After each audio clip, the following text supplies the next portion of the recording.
Okay, what do we got out here? Right.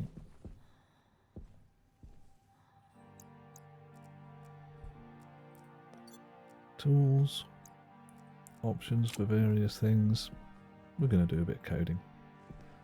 It's not hard. Let's start with that as a concept. People say things like programming is tricky, ooh, you'll never manage it, grr, this is something technical. No, it's not. If you can make a cup of tea, you can probably write a computer program. If you can teach someone else to make a cup of tea, you can definitely write a computer program.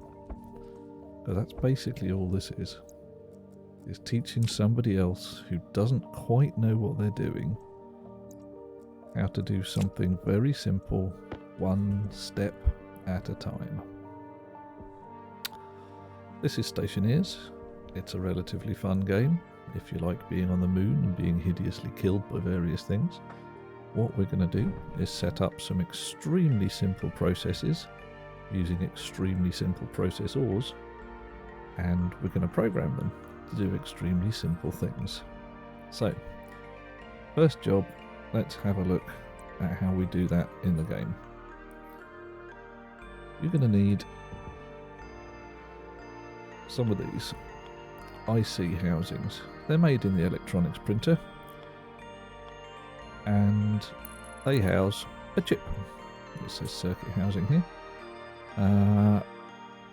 I'm using creative mode here to make myself things because I'm frankly lazy, and I'm going to make an integrated circuit.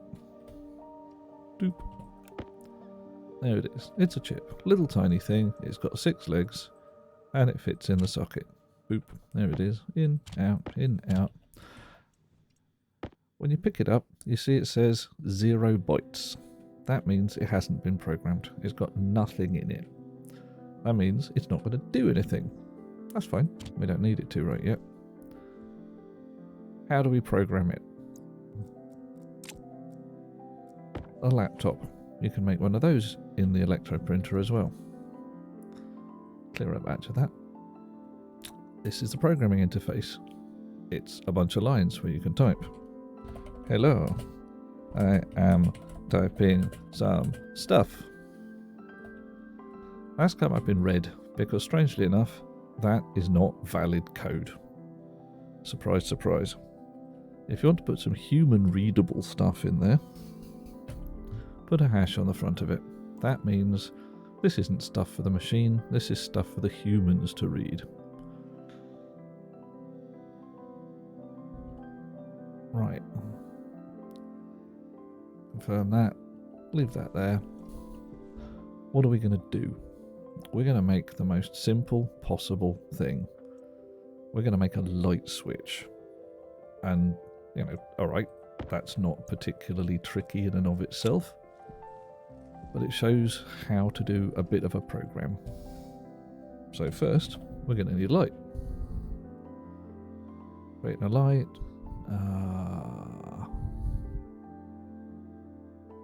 Pick one of these. A wall light. There we go. Let's have some of them. Stick one on the wall. What kind of light shall we have? There you go. That's stuck. Still got stuck. Oh no. There we go. Right. A light. Nice. What else are we going to need? We said light switch. That says to me we're going to need a switch.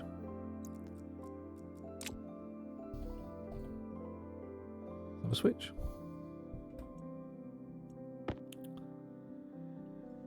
So, kind of switch we're going to need. It just says switch. Nice. To make our lives a little easier, not one of those, we're going to get the tablet that comes with the game and stick the right kind of circuit board into it. A configuration cartridge. Now what the configuration cartridge does is lets you look at all the logic settings inside an object.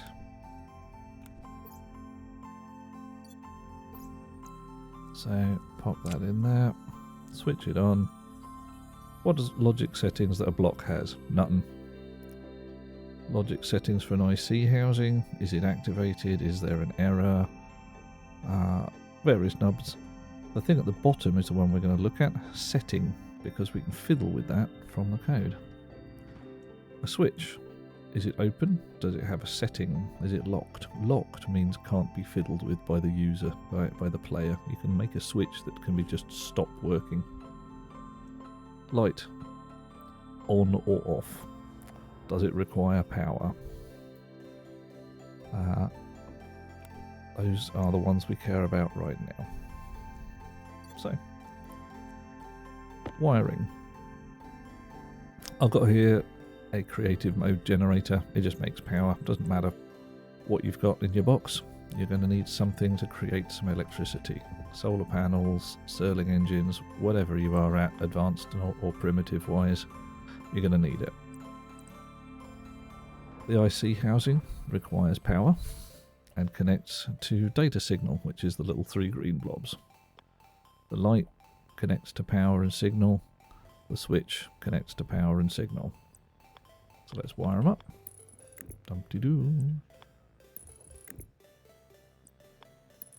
So I've connected everything together because the way this particular game works, power and signal can run down the same wire, which is also awesome in a number of ways.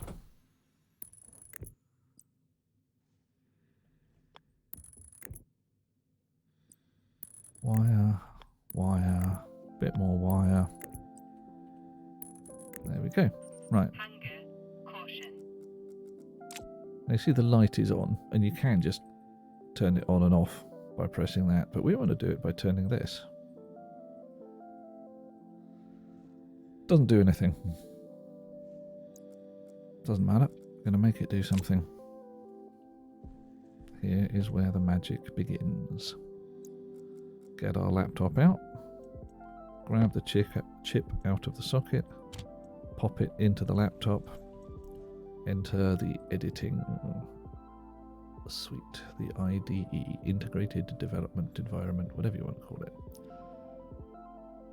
Your chip has 128 lines of instructions, starting from 0, going to 127. Each of them can be a certain length long, 50 odd characters. You won't need most of that. Up here in the corner, F, list of functions, all the things that your chip can do on one line.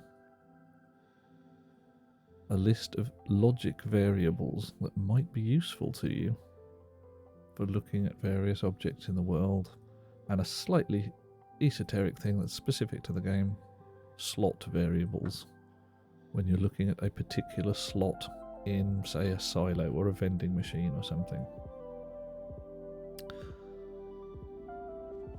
Chip has 6 pins, 6 devices it can be attached to. D0, 1, 2, 3, 4, 5. So we're going to be attaching to 2 devices, a switch and a light. And we're going to go first off for one of the more useful instructions in this whole setup, alias. That basically means give a slightly esoteric chip, function, object, whatever, a name. So we're going to say D0, device 0, is called light. Actually, let's get this the right way around. Alias light to D0. Alias switch to D1. All that's doing is telling the code whenever we say light, we mean device 0, whatever's attached to that pin. Whenever we say switch, we mean D1. What we're going to have to do is read the switch, find out whether it's on or off, copy that value into our light. And we're going to keep doing that once every not very long. The standard tick for the electronics in Stationeers is once every half a second. So that's how we're going to do it. Machines run in loops. They start at the top, they run some code, they get to the bottom, then they go back to the top again.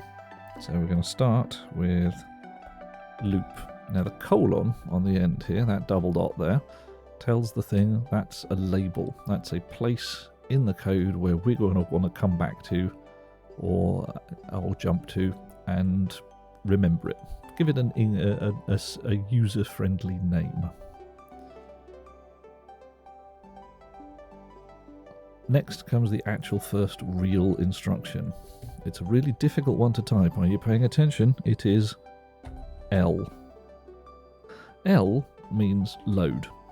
Pull in some information from the outside world into our chip.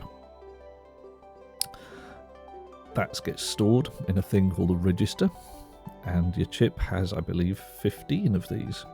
We're just going to use the first one. Because we're programmers, everything starts at 0. So register 0. Load something into register 0. We're going to load from our switch object, and we're going to load the data setting on. Which, if we look in here, we can look down and see it's one of the things. Current state of the device. 0 for off, 1 for on. Alright. Drop out the editor for a second. Have a look at our switch. Make sure we are looking at the thing. You see now our switch doesn't have an on. That's annoying. We're going to have to read something else. I think we're going to have to read setting. Does our switch have a setting? So back in here, we will read switch setting. There you go, it's turned orange. That means that's a good thing. It recognizes it. So now we have inside our switch, inside R0, a number which is either 0 or 1 for whether the switch is on or off. Fairly simple here. Now we're going to do something to get that data out of the chip and back into the real world. Load, we've done. S. S means store. Where are we going to store it to? We're going to store it to the light on variable, and we're going to store it from R0. It's literally get the number according to whether the switch is switched, stick it in this little blue box, take the little blue box, stuff it into whether the light is on or off. We're kind of done here. That's pretty much it. Hi Yogurt, I see you there, man. Yep, carefully going around all the things, looking at the stuff. See how it goes. Right. So, but we're going to want to do that again. So we've hit the top of the loop. We've done it once. Find out what the thing is. Put it into the light switch. If we drop off the end, we've stopped. We're done here. So we're going to want to go back to the beginning. J. Jump. Jump to back to the beginning. Loop. It's turned purple. That means it's recognized it. Up to the top. Now that is basically going to scream round and round and round and round all the time. So what we're going to do to make the life of the processor a little easier, and it's good coding practice in Stationeers, is put in an instruction called yield. Now what that means is, actually let's put it at the bottom. There we go.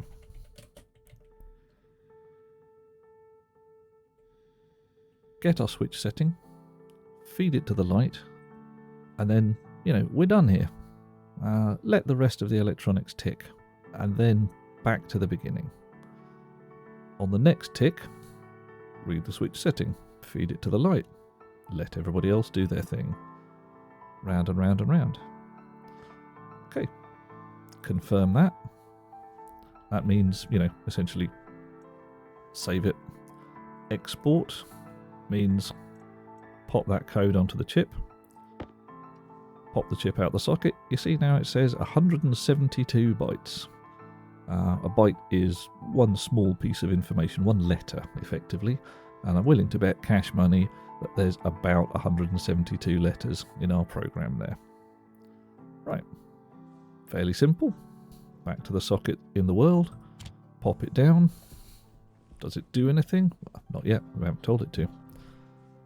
Oh, scampering about. I'm going to have to put a bigger floor down here in a second. Right. Screwdriver is for altering these little screws. And we're going to do a sneaky thing. We're going to turn it on. It'll flash an error. But because we put those alias commands in there, it tells the machine that we want English easy to read names attached to our D0 and D1. So if you hover over that now, it says light instead of just no device, saying please feed me a light. So whilst we're twiddling with those knobs, we're going to turn it off again, because twiddling the knobs whilst the thing is on can cause unforeseen consequences, like you switch the switch to the wrong switch or the wrong light, and partway through the code executes anyway and things go weird. So we tick that with the screwdriver. It goes through all the devices attached to this network, which frankly is not very many. A generator, a light, a switch, and the thing itself. It's not light is not switch, switch is not light. Light round, haha, let's have that. Switch is switch, excellent. Right, the rest of them don't have anything attached to them. We're ready to go. The light is green, still says error unknown at line 4. I think that's just because, yeah, it's a leftover. Light's green, everything's happy. Shall we try our switch? Oh. Right, and even more fun, if you switch off the light using its own inbuilt switch, it'll turn itself back on again as soon as the electronics tick around. Now that, you can look at that and go, well, why did I go to all the bother of making a light switch that turns a light on and off? What's the point of that? Well, the point is this switch doesn't have to be just a switch. It can be anything you can read some data out of. Anything at all. So how about a daylight sensor that says, is it day? Should I turn the lights on because it's dark in here? How about something that says turn the lights on when it's cold outside? Could do either. Hydration critical. Dear oh dear. It's alright, I've got to go and get a drink of water from my lander, because otherwise there will be upset and confusion. There we go. Num num num num num num num num num. And we'll have a little bit of soup while we're at it. Everybody loves soup. Okay. So we've got a light there. We could attach it to any kind of sensor we like. We can do interesting things with the light. Let's have a look at the code.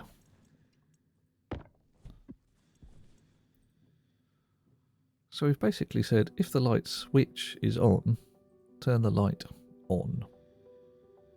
That's alright. What if we want a flashing light? What if we want it to go flish flash, just for the sheer heck of it? We could do that.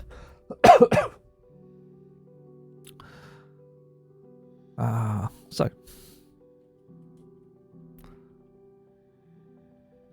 Sleep. That means wait for a number of seconds. 1 second. No,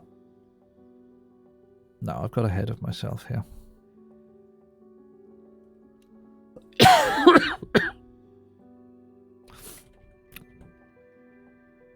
Let's do the daylight sensor. It's probably easier. So, switch, light. We're going to make a daylight sensor. Sensor. Boof. There we go. Daylight sensor. Wire it up. Doesn't take too much wire.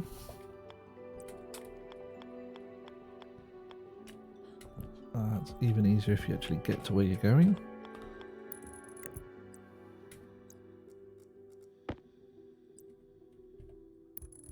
There we go. That brief switch off, switch on again was the thing reinitializing itself to go, oh, you just wired up a new thing. Ooh.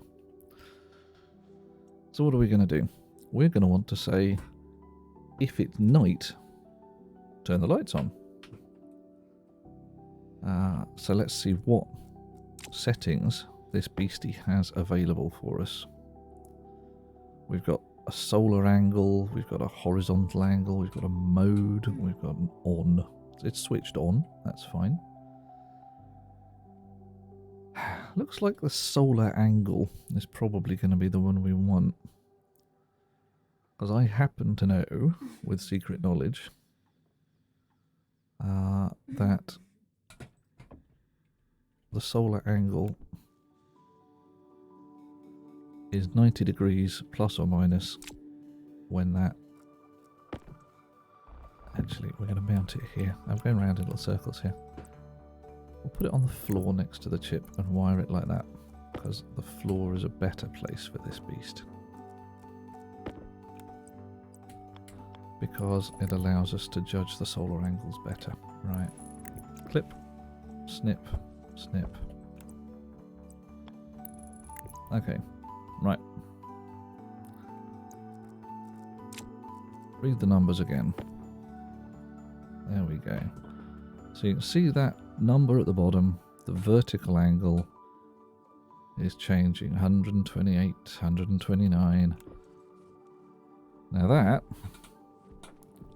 is going to hit 180 when the sun is directly below us. When the sun is sideways on, it's going to be 90 degrees. It's going to come up and over to 0 and then down the other side to 90 degrees again. Brilliant. So that tells us that whenever the sun is at less than 90 degrees, we've got sunlight. I think that should work.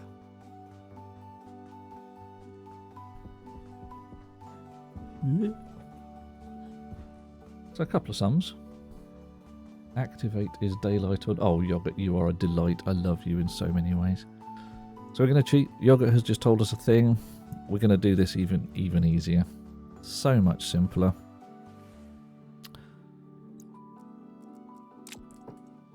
Reading this, there you see activate is set to 0 because there's no daylight. We're not even going to bother doing the sums. We're just going to pull this out, pop that in there, and change the code. So instead of reading from the switch setting, remember that bit where I said it changes it from whether the computer reads it or not by putting a hash on the front? That's commenting. So it's a comment in the code. We're not reading the switch setting anymore. We are going to load from a new thing. We're going to go alias daylight sensor onto D2. Load into R0 again. Daylight sensor there.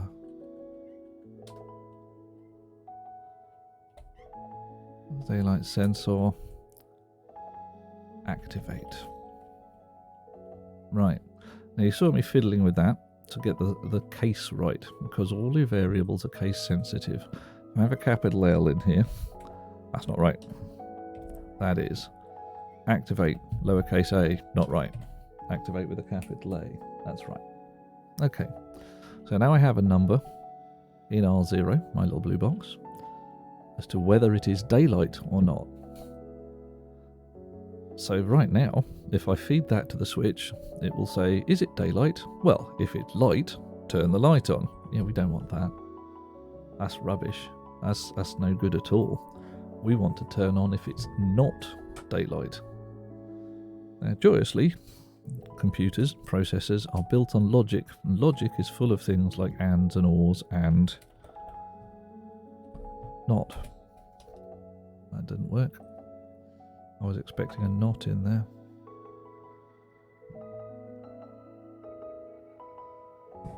That did not work at all.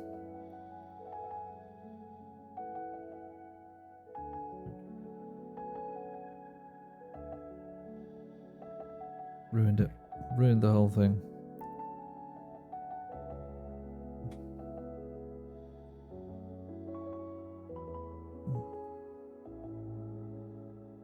Right. We've got nor, we've got or. Where's me not gone? I could have sworn I had one. Anyway, it doesn't matter. Yeah. So, as your carefully points out, we're doing this differently. Set a variable in this case. If the variable is equal to 0, we're going to change one of our other registers. We're going to change R1 if R0 is equal to 0. So this comes in, activate, stuff it in R1. If the sun is up, this will be a 1. If this is a 1, it is not equal to 0, and this will be a 0. If it is a 0, it is equal to 0, and this will be a 1. So that gives us an inversion. 1 changes to 0, 0 changes to 1. We've left the result in R1. R1 is the register we want to use for our light. I could have sworn there was a not instruction. Confirm that. Export it to our chip. Pop it out. Pop it in again. Confusion occurs because we haven't told it about the daylight sensor, which we have to do. Daylight sensor. Tick, tick, tick. Right. So now, in theory, as soon as the sun comes up, any minute now, that light's going to go off. Brilliant. Next bit, once we've confirmed that that bit worked, or which would be easiest, Yogurt? I missed what you said there. Or is that just the SEQ instruction? No matter. Okay, do it. Yeah. Right, so sun will be up in 2 minutes. Once we've got that sorted, we're going to wire both of these together. So this is going to be essentially, do my automatic lights turn on or not? Because we can sit there and say, is it daylight?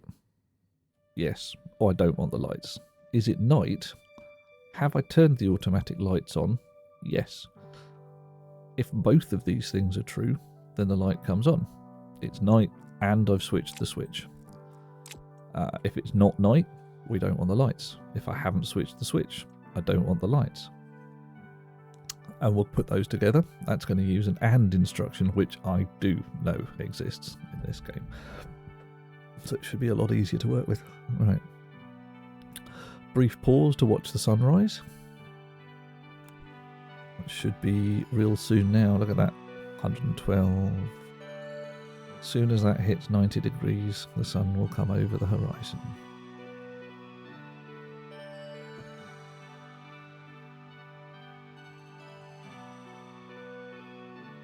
While you're doing that, I'll have some coffee.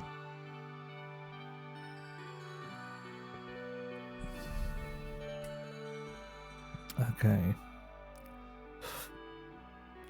So, with the stuff we've got here already, you can see how to do something incredibly simple.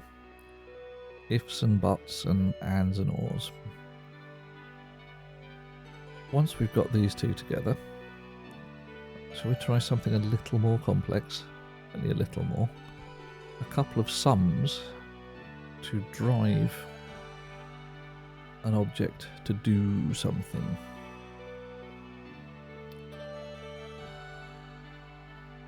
Possibly a solar panel to work out whether it's red, whether it's daylight, whether it should be facing the sun or not, because that's one of the more common programming tasks in Stationeers. Make your solar panels point towards... Oh, there we go. Sun's come up, light's gone out. Nice. And that's going to stay out for the rest of the day. until the sun goes over the horizon. So, we were talking about making this only work when the light was on, when the light switch is on. So let's pop that. Switch that off for safety's sake. Drop that in here and grab this.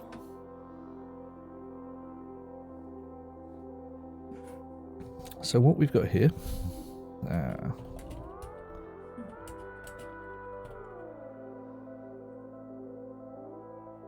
is a line that reads our daylight sensor. We're going to put back in the line that reads the switch.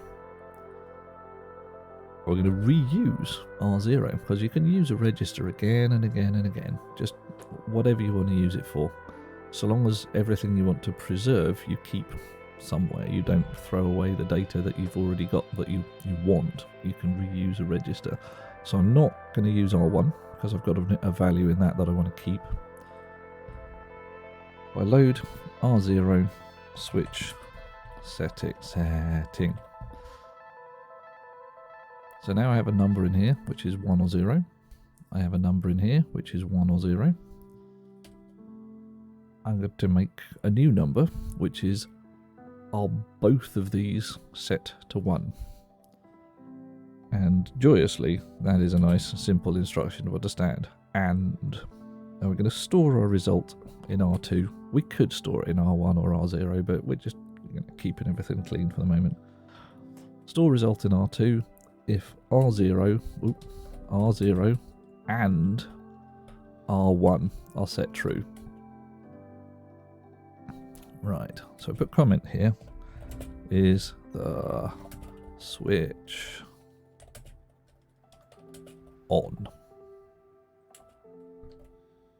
Is it night and switched on? That's in R2. So if we change that to R2, anybody who wants to make robot jokes about Star Wars, now's your opportunity. Take from R2, store it into the light on variable, store, wait for everybody else to do their stuff, back to the top again. Relatively simple stuff here. Register to device 2.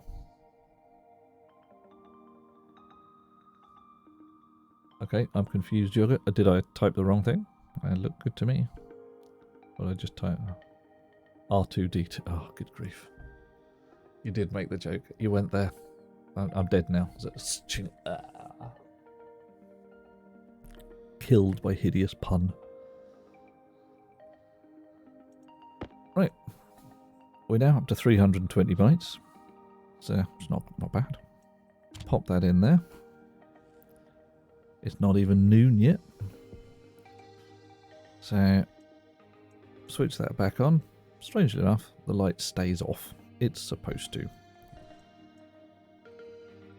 We'll find out how that's switched later on. Right, but for now, we're going to do a little bit of hardware building. Who have we got in channel? Let's shout out the people who are here. We've got Yogurt, Sarina, Six Flags Magic Mountain. Interesting. And the Sound Alerts bot. We're going to give Yogurt a shout because he's been doing fine work today and keeping me on the straight and narrow. Doop. There we go. Yay. Right. Bit of hardware work. So get this out of the way. That can go in a pocket. And let's have an actual solar panel on the roof.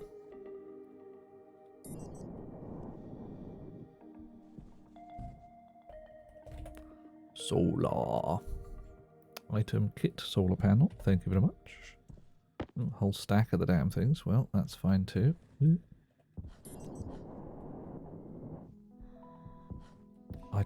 not having a good day with the flying right now. Okay. Our solar panel can face in two different directions. I've pointed the data side towards the sunrise because that's how I like it. And we'll wire up the hardware accordingly. Give me the snips. I need the snips. So what we're going to do with this fella, slightly more complex piece of code, is try and make it track the sun. Not going to do it all at once. It's not going to be a massive, great, oh my god, it's all going to work straight out the box. We're going to do it a little bitty at a time.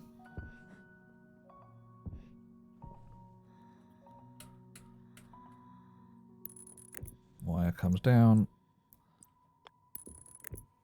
Might even make a completely separate chip for it. Probably.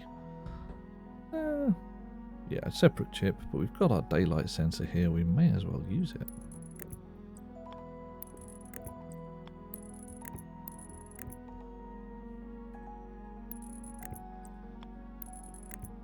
Okay.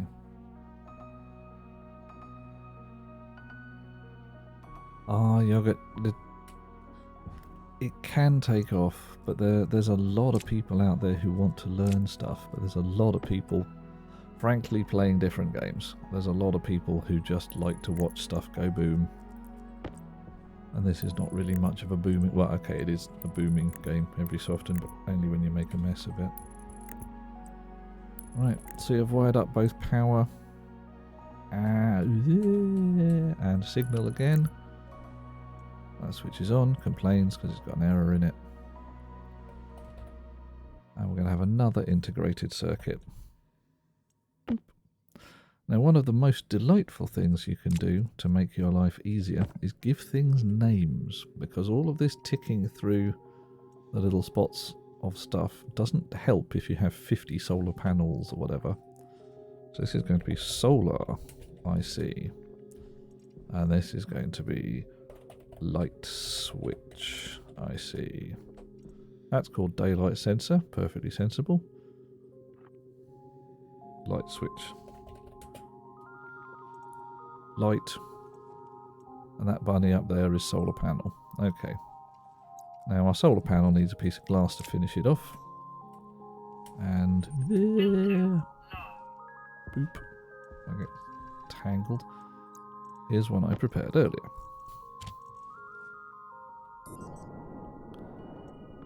Bonk. There we go. So, solar panel, right now, not facing the sun, just sat there, doing its little thing, but we can have a look at what it's got available to fiddle with. Certain amount of charge coming in, that's essentially how much juice it's making. It's horizontal and vertical values, and a maximum amount of juice it can make, and whether it's on or not. And, you know, I don't know how you'd switch a solar panel off, but whatever. So if I get my spanner out, I can change that, change it back again, change that, go around the other side, change it back again. So I can see what I want to do. Right now, the horizontal angle is, 360 or 0 degrees, however you want to think about it.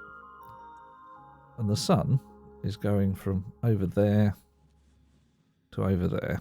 That's it's not super useful unless we can turn this fella round 90 degrees, which we can. There we go. Look at that. Nice. So with a bit of up and down, we can now make it track the sun. Now we could come up here every 10 minutes during the day with a spanner and do that, but frankly I've got better things to do with my life. So let's try and work out what we want. Sunset, we want to be facing the horizon.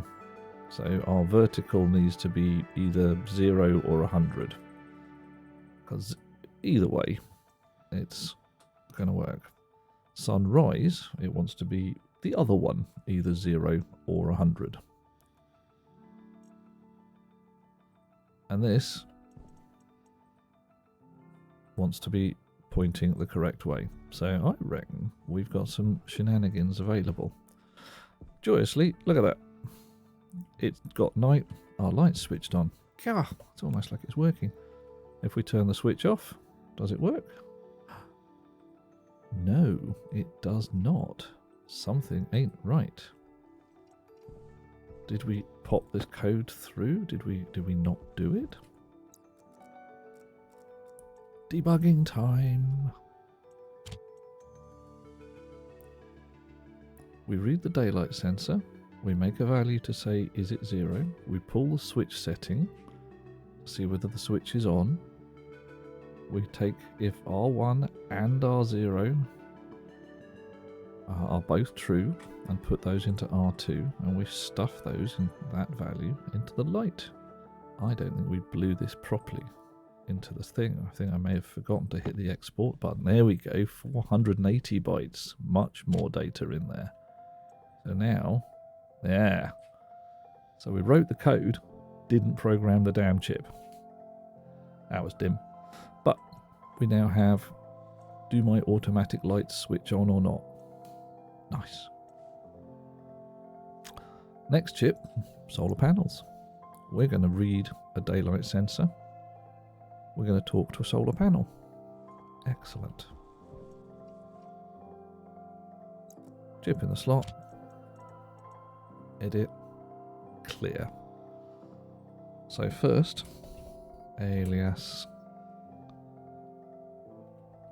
daylight sensor into D0, alias solar panel into D1. Alright. Strangely enough, it's going to be one of them loops again.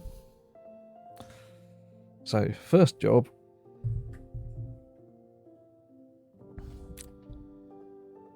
we want to work out what angle the solar panel should be at. So let's go and have a look at the numbers in the daylight sensor. So it's saying a horizontal angle of 0. Well, we know that's not quite right because we want to be sideways on. So that's got to be either 90 or minus 90. So we'll start with that.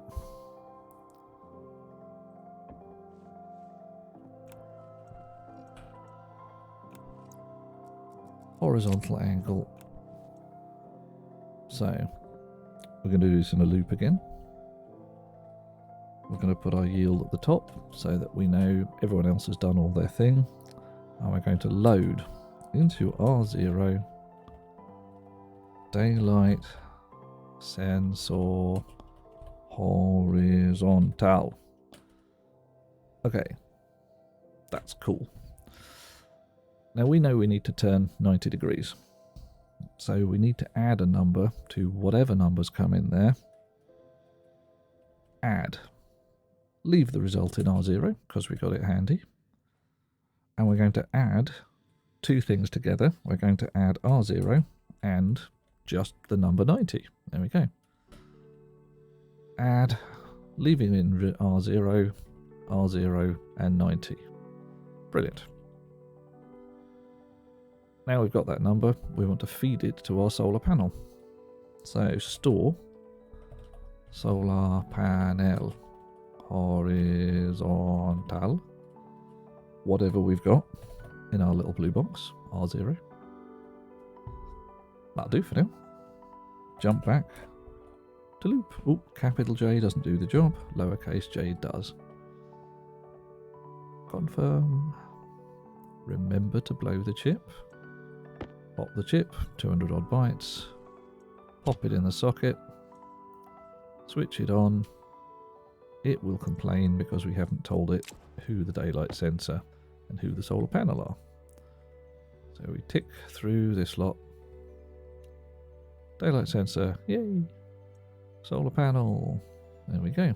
Right, what's happening here? Look at that. Fella's turning around. Nice. Ooh, okay, that was unexpected. Well, okay, it's sideways on. I didn't know what the flick was there. I'm going to blame the game for that rather than my code. But now, we want to look at this. Vertical, 100 and blah degrees. Slowly dropping towards the 90. It says it's above the horizon. So, switch off. We've done our horizontal. We're now going to do our vertical. Load into R0 again. Daylight sensor. Vertical. Now we know that if that is greater than 90 degrees, it's night. So there's no point really doing much at that point. So we're going to have a piece of code that says go somewhere else according to a value. Branch if less than. We're reading from R0. If it is less than 90, we want to just go back to the loop. It's just, what's the point? We got nothing here.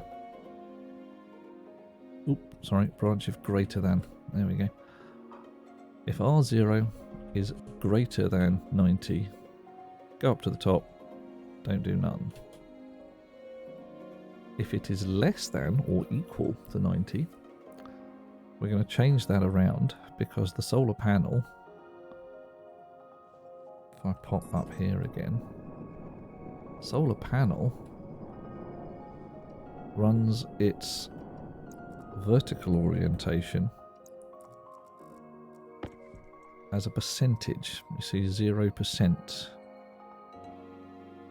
10%. So we don't have a number between 0 and 90, we have a number between 0 and 100. So we've got to do a little bit of mathematicals to get from one to the other. Fortunately, those mathematicals are not at all tricky. We want to divide, leaving in R1 our result, R0 by 90. So we know our number is less than 90. R0 divided by 90 will give a number in R1 which goes between 0 and 1. We don't have to worry about that. We then multiply R1 for our result, R1 by 100. So that little bit of sneaky there takes the number from 0 to 90, multiplies it up so it's 0 to 100. Cool. So now we have a number in R1 which is a percentage of how much the sun is above the horizon.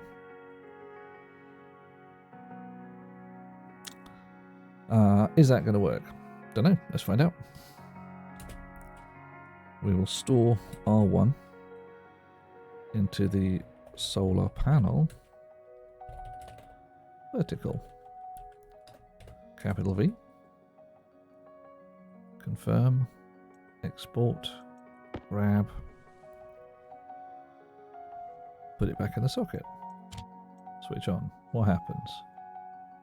Nothing, because it's night. Any minute now, the sun will be up above the horizon, and hopefully something will happen with our solar panel. We might have got it right, we might have got it wrong, but that's okay.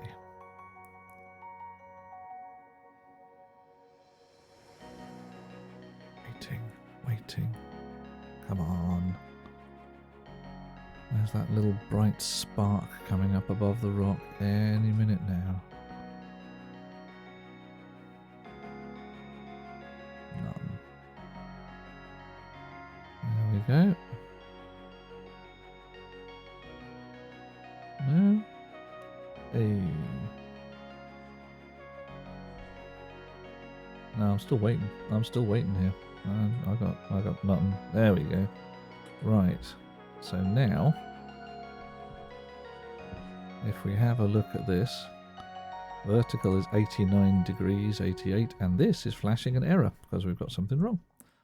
It says incorrect variable at line 17. Okay. Line 17. Store R1 into solar panel vertical. I would have thought that would be just fine. What have I got wrong?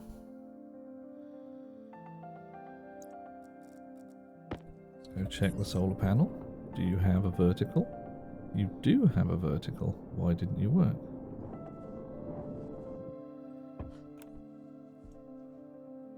Oh, brilliant. Okay, yeah, caveat. If you have a screwdriver in your hand and you fiddle with your laptop, you'll probably pop the battery out of it.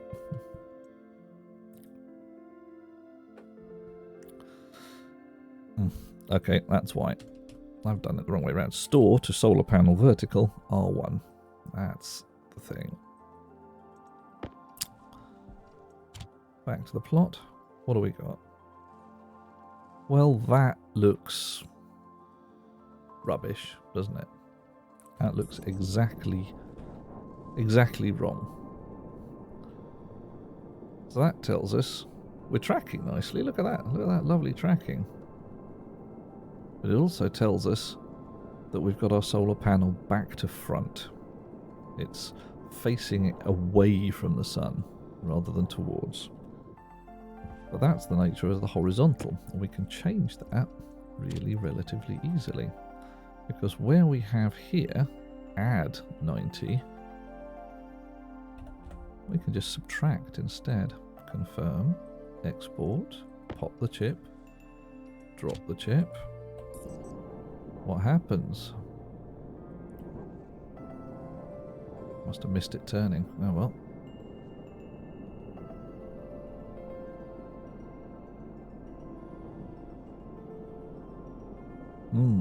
Still not quite right.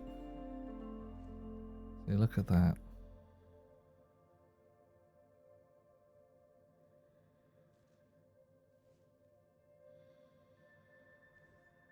What have I got wrong here?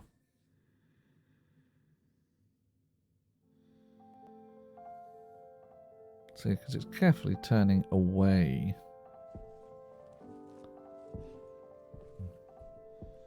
And we don't want that at all. This is where the sums get, yeah. Solar read from 0 to 90 to 0, 0 being noon. So, yeah, so I've got 180 in the wrong place, haven't I? Okay, cool. Where's my code? There we go.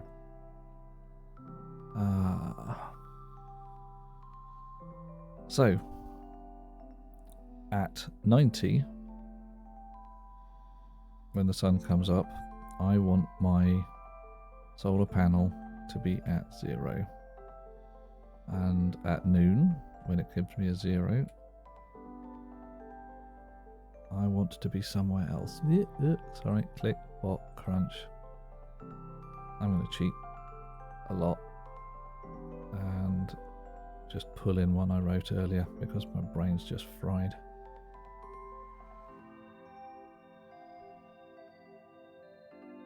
There we go. Let's just pull that straight in. We'll talk through this one instead. Okay. There's the sum. Yeah. Right, we'll talk through this one. It's so much easier.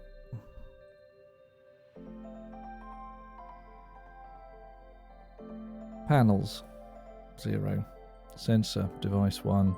And I've just named the panel output to R3. This is gone slightly sneaky here.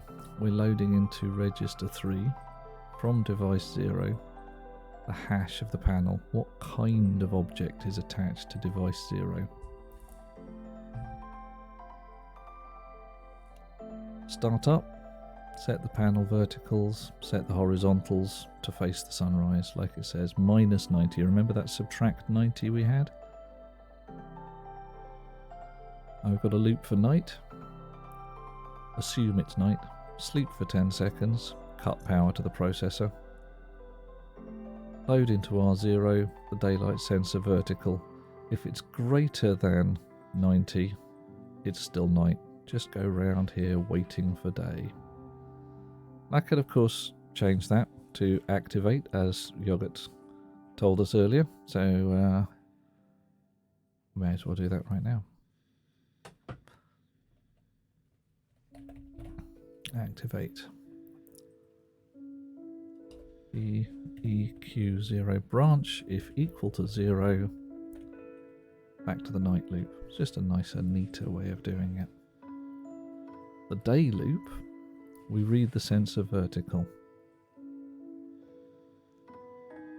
If it's greater than 90, because we've got it to hand already, we're back to the night. Reset everybody to face the dawn and wait. Hydration. Subtract, leaving the result in R1, 90 from R0.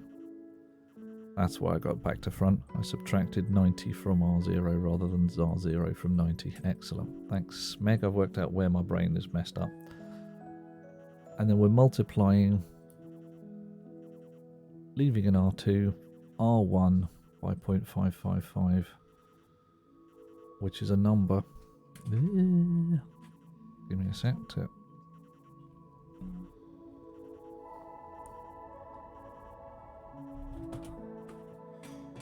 which is a number that is...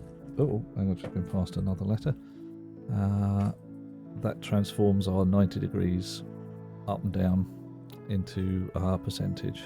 I'm trying to work out where I got that one from. Pop my calculator open in another window.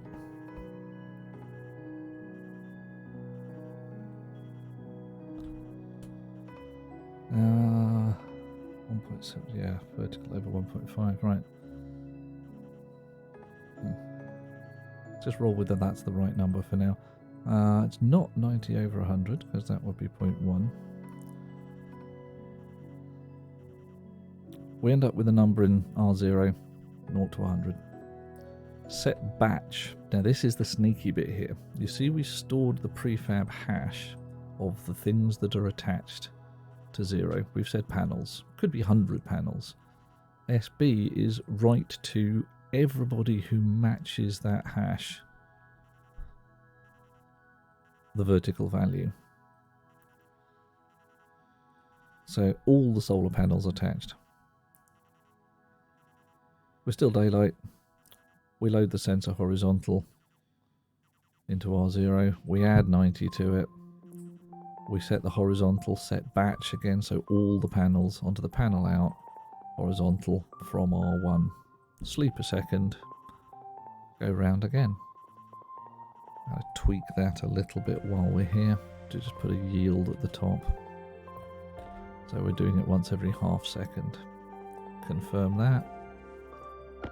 Pop the chip, drop the chip, export, and reset some of these things because we want panels on solar panel and we want the sensor on daylight sensor.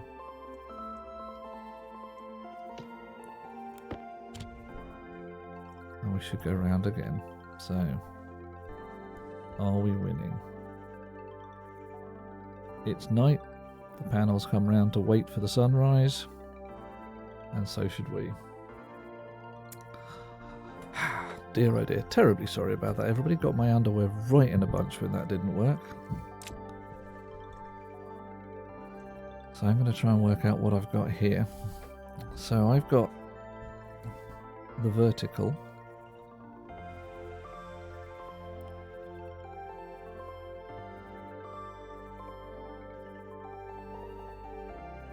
So my number is going to be between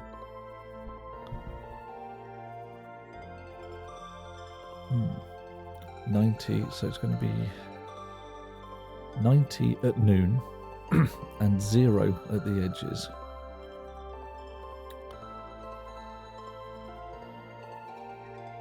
Where's my calculator gone? Actually, why am I bothering? There's one built into the game. Press the N key. N? No, it does not working. Ah, oh, damn it. Why am I never actually finding these things? Should give me the right thing. Doesn't do. Running the wrong game. Calculator. See, I'm still right discombobulated.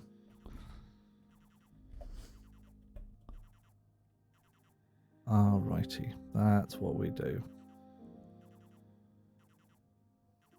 Okay.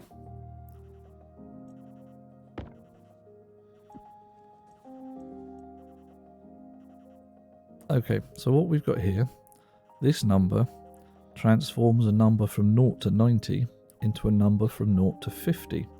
So if we are at the horizon, because we've done this subtract here, that says that the horizon is actually giving us a 0 and noon is giving us 90 degrees.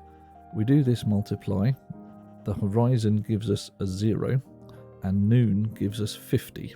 Well, it's actually 49.995, whatever. Which means that at the horizon, the solar panel is hard on to one side, and at noon, it's dead flat. So that's what I did earlier, being sneaky. Yeah. Right. Unfortunately, it's night. So we don't get to watch any of this for a little while. Fortunately, if I fly my way back over here,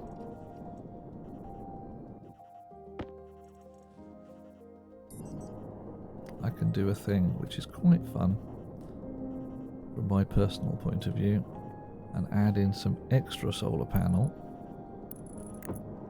that I happen to have prepared earlier. Right. We need some more cable.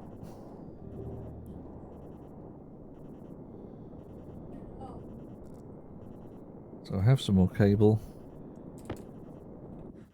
Wire these guys up. Shouldn't take too long. And then when morning comes,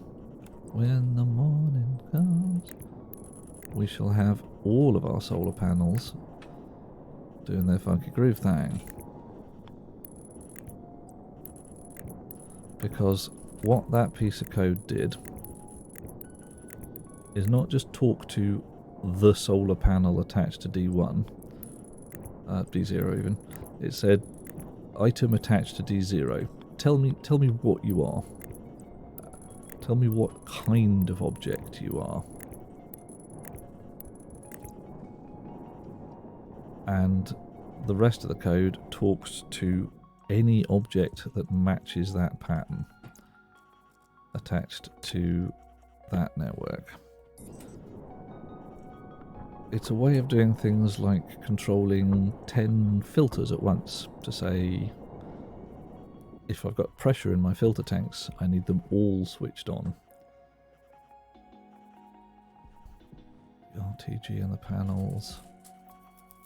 Okay, you reckon? Shouldn't do though. Why do you reckon I'm going to blow a panel? I've got this wire should take 5 kilowatts, and we've got 4 panels, max 2 kilowatts. What's this fella kick out? Dunno. Well, hey. Yogurt, I'm willing to risk it. Not only am I willing to risk it, it'd be pretty fun if it goes pop. Be entertainment and educational. I'll put the spare stuff that we aren't using right now back in the cupboard. Right. Oh, and I'm thirsty again. Num num num num num. 4,000. So you reckon max? That's 4,000. That's 2,000 absolute ripping possibility. So I could... Well, okay, I could stick a battery on the back end of this and just charge the beastie up. and take this fella out. That will be entertaining. There's a whole bunch of APC stuff to go on there.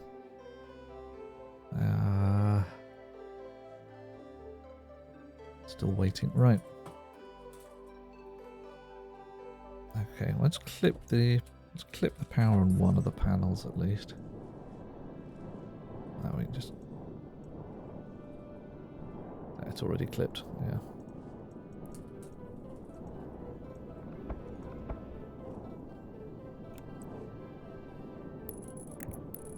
Right. So we're doing that.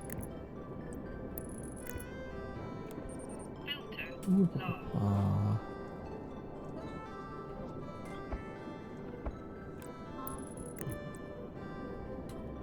Right, so what we've got now is essentially two networks. We've got the RTG powering all our electronics, and we've got a power wire coming off our shiny new panels. Let's make that a separate piece of kit. Send it down the side here. See what it does.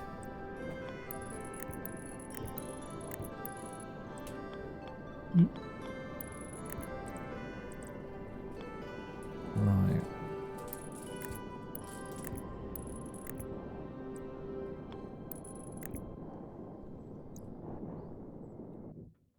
Let's plug that into a battery charger. Battery charger?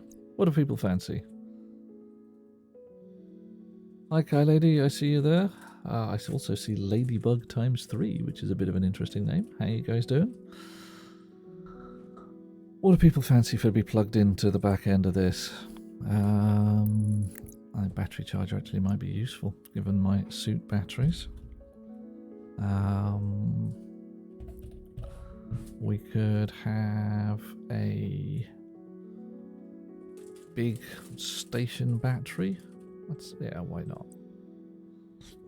Big station battery. There we go. Pop that up. Well, medium-sized station battery.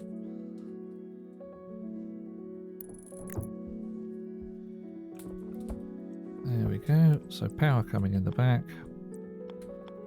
Never connect your batteries tail end to their nose end. Just like you wouldn't connect your own tail end to your nose end, you just wouldn't want to do it. Doop.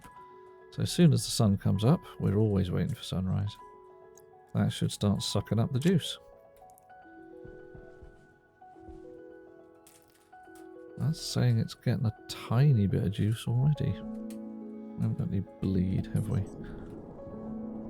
No. But we can check this beastie here. How much is that producing? Oh, it's actually producing the smallest amount of wattage already. I wonder if that's from our lights. That's interesting. Switch off. Nothing. Switch on. No, we're getting 60 watts out of it. Even though it's almost sunrise, but not quite.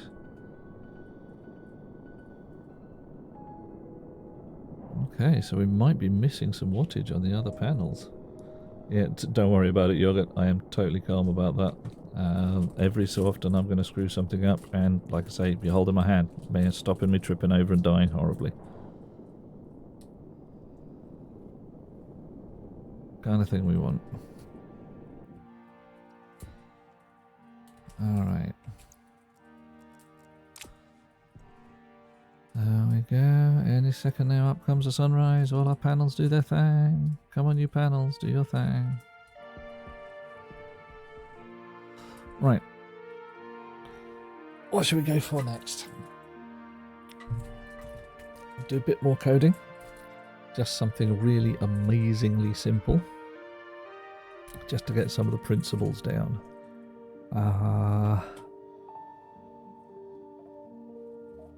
Ooh. Anybody got any suggestions? Because I'm trying to think of something which is both sensible, simple, and useful. Sunlight. Can we have some panels, please? There we go. Everybody turns round to face the sunrise. Is that not a thing of beauty? And every half second or so, they carefully tick up, pulling in the juice.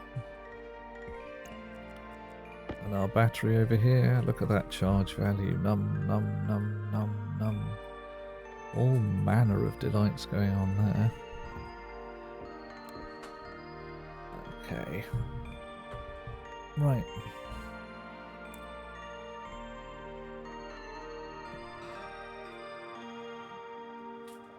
Now we've spoken of the auto furnace. That's quite a complicated piece of kit.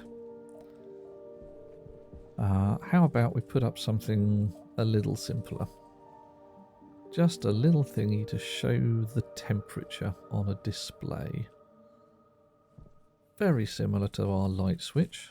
Not clever, not rocket science in any way, but it's the kind of thing you might want to be able to do.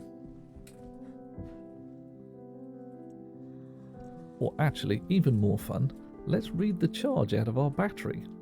We've got a battery, we may as well follow on from where we left off. I've got some consoles in here. Got some various things. Okay. So, where have we got room for a wire? We're going to have a console on the wall. It's not going to be a standard console. It's going to be just an ordinary, everyday LED display. Nice big one. I fancy a huge one. Huge, or let's just go with medium size. Medium size is fine. Not quite so ostentatious. Wiring, not particularly tricky. Yeah. Oh, gold.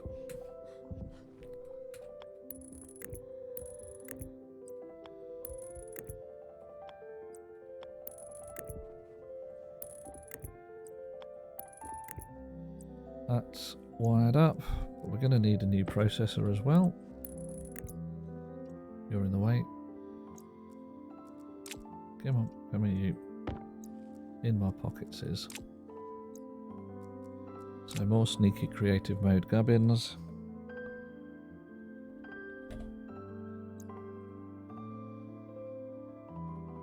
that the right one? Yep. Logic circuit. Have some of those. You can sit there, right next to it, and we'll have another IC chip. Integrated circuit. Thank you very much.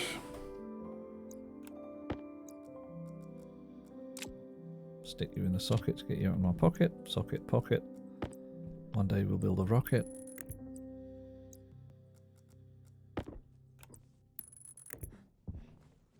And hook up power.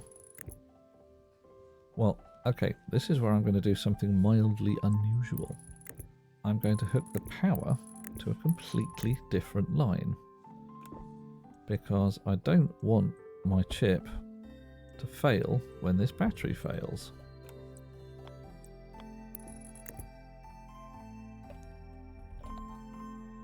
Doop. There we go. So my power is actually coming in from the RTG over there. So a nice stable source of power. Lovely. Yeah. Hey Emerald, how you doing, man? I see you sneaking in here with a sneaky sneak. We're talking about incredibly simple programming today. I mean, really basic programming. So, yeah, fiddling with that. What does Yogurt say? Yogurt says, last tutorial on YouTube, automatic doors, auto arc furnace, auto chute bins, and temperature control, and gas pressure control with volume pumps. Ooh. Fun times ahead there. Volume pumps and turbo pumps, or just volume pumps? I've been having fun with the turbo pump recently. Messy stuff that can be. Right. Okay, power comes in from the RTG. Signal goes out to here. Battery on there. So what we're going to do is essentially read the charge value of this battery. Now, let's have a look. See what the maximum is. That's good. And I'm going to try and work out whether it's getting more charge in than it is sending out. Which in this case it really should be, because what we've got there is essentially, does the charge rise or fall over time?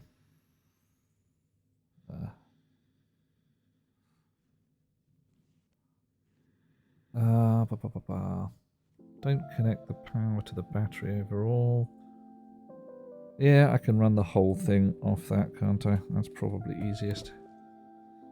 So, doop, you can come straight out, go back in the pot. But you do need to be there. Right.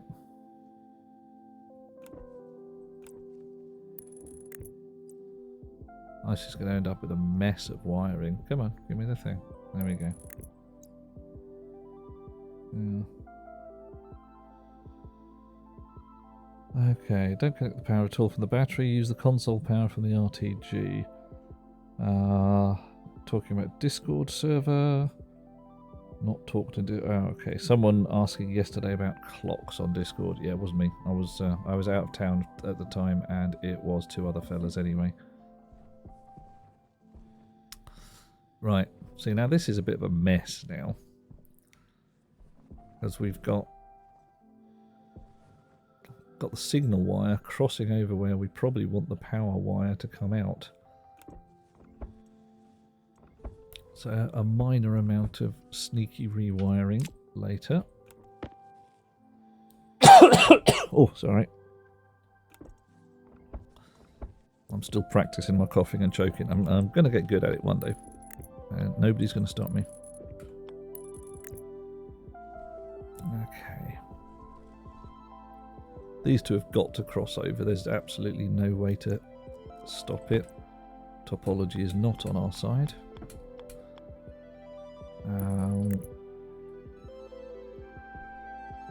Can I send it out from here without ruining everything?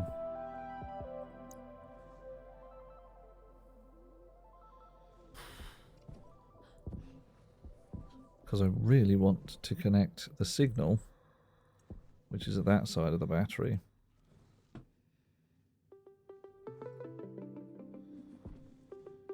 Okay, we're just going to have a foul mess of wiring. There's nothing we can do about it.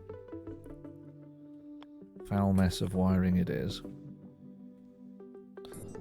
And a bit of requiring to hover in midair to get there as well, so hey.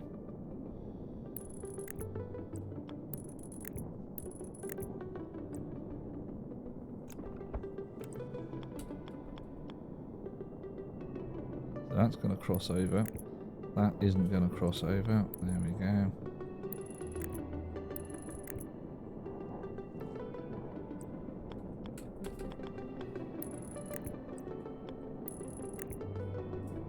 Okay, ladies and gentlemen, remember when you're building this kind of thing, your batteries go on the right of your paperwork. Yeah, I could send the wire through the frame. I'm going to have to dismantle everything. This way is nice and clear. Yeah. So sticking the wires under the floor is much neater, but then nobody ever gets to see them. Meanwhile, back on the farm. You out, you in? Right. We are going to read the charge on the battery. And what we're going to do is nothing particularly clever. We're going to say, is the charge rising or falling? That's it. Essentially, read the charge. Wait a while. Read it again. Is it bigger or smaller than it was before? We're going to display that on here. And we're going to change the colour to say whether it's getting bigger or smaller. That's all. Edit. Clear. What have we got? See you later, Kai Lady. Oh, big lurk. Excellent. Everybody loves a big lurk. And Yogurt, I would say enjoy your ciggy break, but I will also wag my finger at you and say they're very bad for you. You should probably give up. There you go. Advice for the day. Battery. D0. Display. D1. Start. Right. And we are going to name one of our registers. Ooh. Previous charge is on R15. I like to make my more permanent variables come up from the bottom of the register set and then work my transient registers, stuff I'm just messing with numbers, down from the top end. And if I end up meeting in the middle, I've probably got too complex a program. So, first thing we do is load previous charge from the battery charge. Excellent. Loop. Yield, i.e. let everybody else get on with their stuff, and we'll be back in a second. Load into R0 the battery charge. Dun, dun, dun. And before we do anything else, we'll just stick that straight out to the display. So set display setting to R0, because we want it to be that number no matter what happens next. Now comes a marginally sneaky thing. Set if greater than or equal R1, R0 previous charge. Now if I've got this the right way round, if R0 is greater than or equal to the previous charge, R1 will be set to 1. If R0 is less than the previous charge, R1 will be set to 0. So remember that, R1 is 0 if we're losing power, and 1 if we're gaining power. And we like to gain power. Yeah, be back with you in a second there, Emerald. I'll see exactly what we're doing. I'm going to finesse that in a while. Next instruction, select. Now this basically says, if this register we're about to feed it, actually we're going to put that into R2. If the register we're about to feed it, R1, is 1, we pick one value, and if it's 0, we pick the other value, and we leave the result in R2. Now we're going to feed it some numbers. Actually, let's define those numbers with names. Good programming practice. Define. Red. It's 4. Define. Green. That's 2.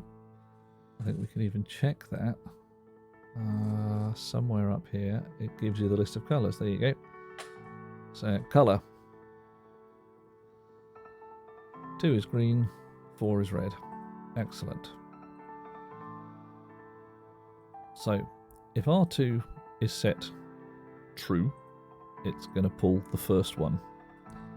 And R2 is set true if we are gaining power. So we want that to be green. If we are losing power, we want red. So now we've got in R2 either a red or a green colour, and we want to stick that into the display's colour variable. Display color, which is spelt badly because Americans.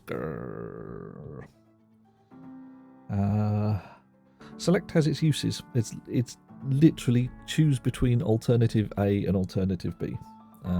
No damn good for lists of 3 or 4 or anything like that, but you know, handy.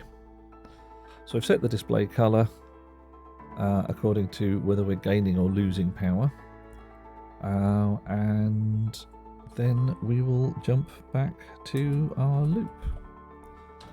Right, now displays have a mode, and I cannot. Oh yeah, multiplication and addition often works, but sometimes it is just easier to say, look, it's either 10 or 75.6. And it's just accordingly. Right, I'm going to have to actually cheat slightly and hit the interwebs to find out what the modes for the display are, because I don't think the damn thing will tell me in the game.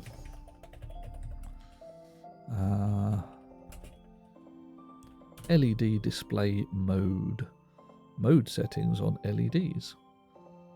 La la la la la. Reading the thing. Is it going to tell me something I can use? LED displays. 0, normal number display. 1, percentage number display. And 2, power display, which just basically sticks a W on the number. Alright, 1 second, please. Go turn the oven off, wee boy. Right. Okay. So we kind of sort of want mode 2 on our display. So we'll do that at the start because we only ever need to do it once. Set display mode to 2. Show as power. Confirm. Export. Grab chip. Stick it in the box. Turn it on. Oh, actually, I've just thought of another thing we're going to do as well. This is sneaky. Well, you'll like this. Set display on to 1. Just turn the damn thing on so you don't have to go with the switch manually. So much easier. Right. Boop. Screwdriver. Station battery. Display. Don't want the station battery or the solar panels or the solar IC or the light switch IC. LED display. There we go. Doof. So, there we go, 2.08 megawatts, and we are gaining power. Probably. Right.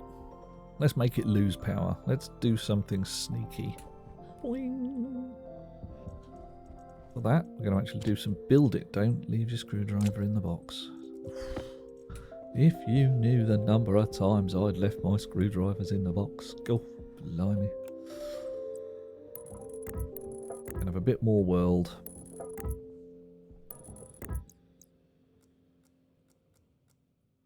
Arc welder, well, gas welder actually.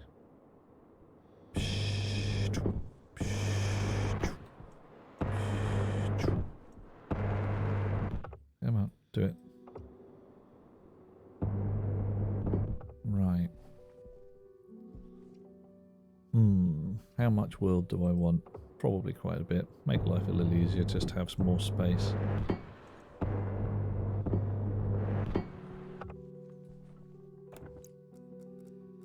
I'll have a few more pallet plates to play in. And then what we're going to do, we're going to hook up our shiny new battery full of shiny new power to a shiny new arc furnace. And we'll see what we can do. Thank you, wee boy. Alright. Hydration critical. Yes, fine. I need another juice. I should probably make myself some more. Yeah, the gas welders... Let's just say it doesn't match reality particularly well. Apart from anything else, it makes this grrr noise, and a gas axe doesn't do that. It doesn't do that at all. Okay. So, arc welder. Arc welder likes power. Let's make an arc welder. Not an arc welder, arc furnace. Arc furnace. Doop. Boop. There we go. One old shiny new arc furnace. It wants juice at the back. Where can we stick it that would be cool? We can just stick it here, I suppose. Alright. Gonna wire it up. Gonna wire it to our battery.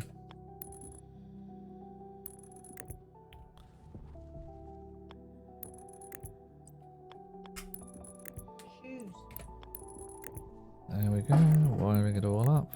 going to blow some cable at some point. It'll be entertaining. Everybody will laugh and be like, ha ha, you blew a cable. But yes, I did. Alright. Arc furnace.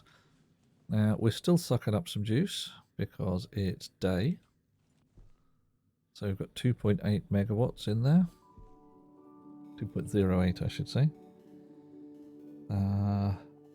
You've changed your start equipment to have an arc welder with a large battery. Yeah, that can mess you up if you run out of juice.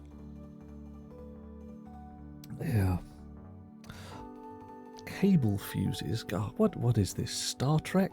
We're going to blow some cables. It's going to go pop. It's going to go entertaining. We're going to be like standing there and there'll be this large waboom, and it'll be fun. I could put a transformer in here. I could put a fuse in here. But we should be fine. Right. So this fella, 2.08 megawatts. We should be sucking up numbers in here. What do we got?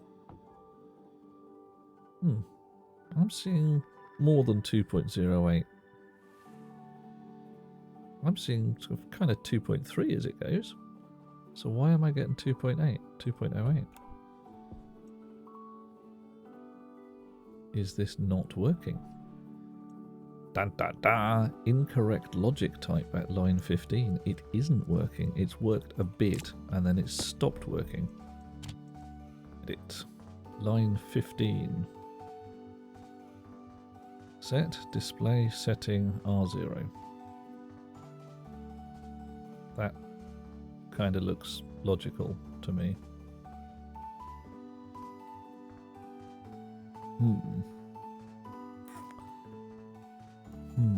Alright, so I think we had it working. And we've got a poorly formatted command in here somewhere. Yep, there we go. Line 20, set display color with no actual register in there. There we go. Right. So that gave us an error at it gave us an error at line 15 for reasons I have no idea, but it roughly translates. If you've got an error on a line and you look at that line and think that's perfectly fine, it almost certainly means that somewhere in your code there's an instruction that's just nonsense. You've just written a bit of thing that's almost right, but cannot actually be worked. So we'll pop that, drop that. That's more like it. Look at that. There we go.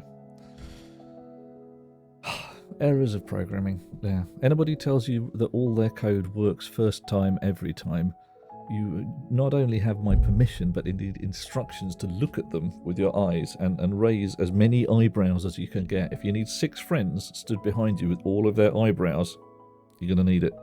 Nobody's code works first time every time. In fact, amongst most coders, the idea that that bit of code worked first time is grounds for dire suspicion. Because what that actually means is you haven't understood exactly how subtly it is going wrong. Okay, that's overhead. How much does an arc furnace draw, I wonder? Required power 0. Let's just switch the bastard on without anything in it, see if it does anything. No, nothing to smelt. Well, you suck. We're gonna have some gold. Gold takes ages to smelt. There we go. Boop. Blob of gold. Smelt that, you wee bastard. Required power 5. That's... or 2005. It briefly blipped at.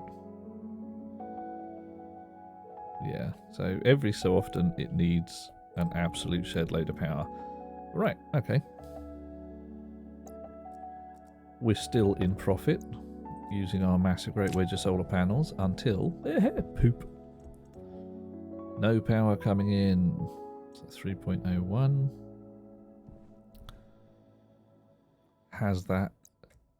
Is our actual power usage changing? 307.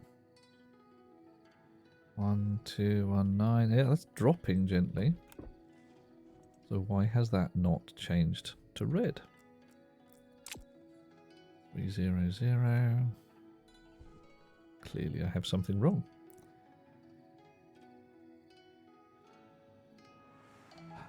I see what you did there, Emerald. Yeah. Error will be in close proximity to the previous lines edited, within plus or minus 512 lines, i.e. somewhere in the code. Right. Yes. Okay, I can see what I've did here. I've read the previous charge once, right at the beginning, and I have not updated that. So I need to store, or move, in fact, because I'm just moving data around inside the processor into previous charge. My number that I still have nicely in R0 from my current battery charge. So what's it saying?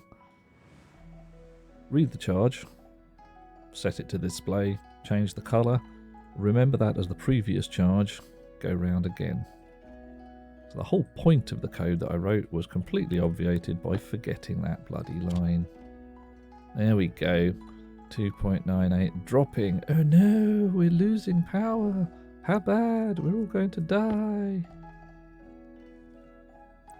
Put the solar panels back on. Phew. Yay! Now we are gaining power. Yeah. Yep, Emerald. It's that's the thing. Yeah, that's, you know, like I say, first time every time. Yeah. Okay, I should see your canning system code. It does not work. Serious debugging required. I wrote the code, tested it with it not working on the first phase, planting. So I left it till next time. Ah, right. Yeah. Yogurt, that's 4 IC chips worth of code. That's going to mess you up, man. And my most complex piece of kit so far, I don't know, most complex, is the auto furnace. And that's 3 chips with very carefully separated responsibilities. That one stores all the data about alloys. That one drives the furnace given a single value from this fella. And that one drives the displays reading the furnace. If that one explodes, we just lose the displays. If that one explodes, we probably blow up the furnace, but you know. And if that one explodes, we just feed wrong numbers. There's just a single channel out from here to there, and that one's independent anyway. It does not. It works. It works nicely. Right. So 3.27 megawatts. Ooh, look at that. It blips every so often as the furnace draws a bit too much power. There we go. So that's actually working quite well. Okay, you wrote a clock, Emerald. What kind of clock? How when you just, you know, LED displays, hours, minutes, seconds kind of thing.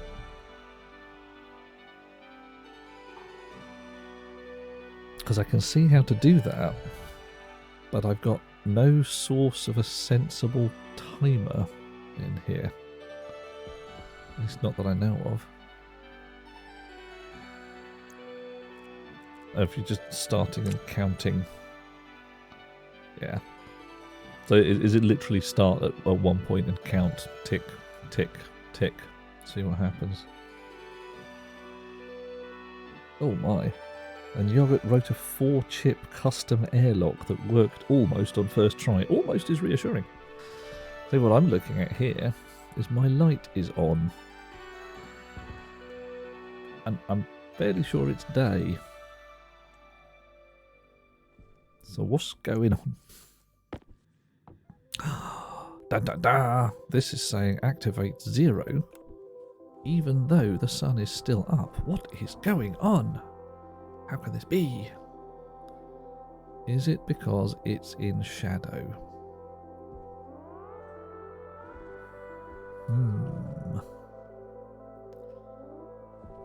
Could that be the nature? The flame is blocking the sunlight. Yes, it's in shadow. Right. So I've either got to have this exposed right on the top next to the solar panels. Perfectly legitimate concept. Yep. Alright, let's do that. We've got a little spot just there that looks ideal for a solar panel, daylight sensor. Boop. There we go. You can sit there, and whilst everybody else turns round to get their act together for morning. Alright. Oh, look at that. Everybody's confused now. Where's my daylight sensor gone, they've said.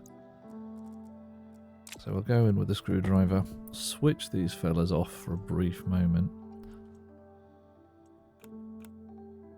and put them back to where they were.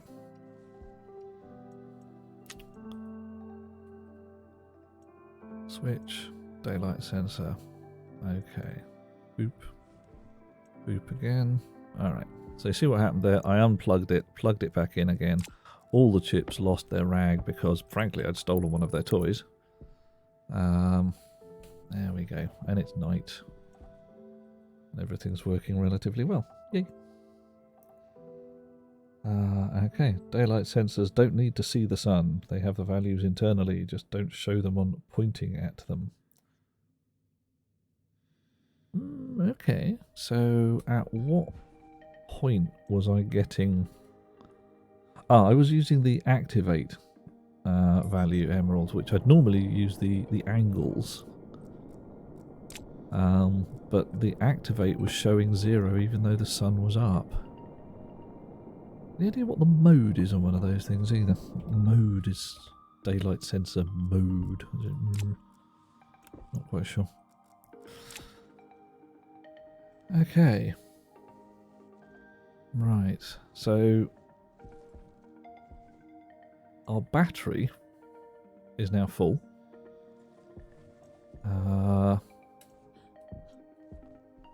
Our gold ingot has been spat out on the floor. Nice.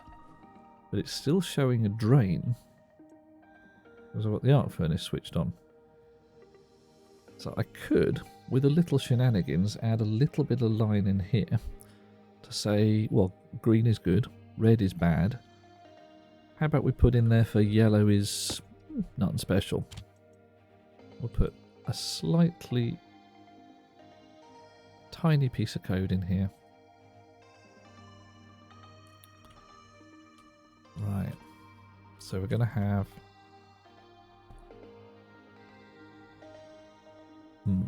how are we going to do this? What's the easiest reading way? Okay.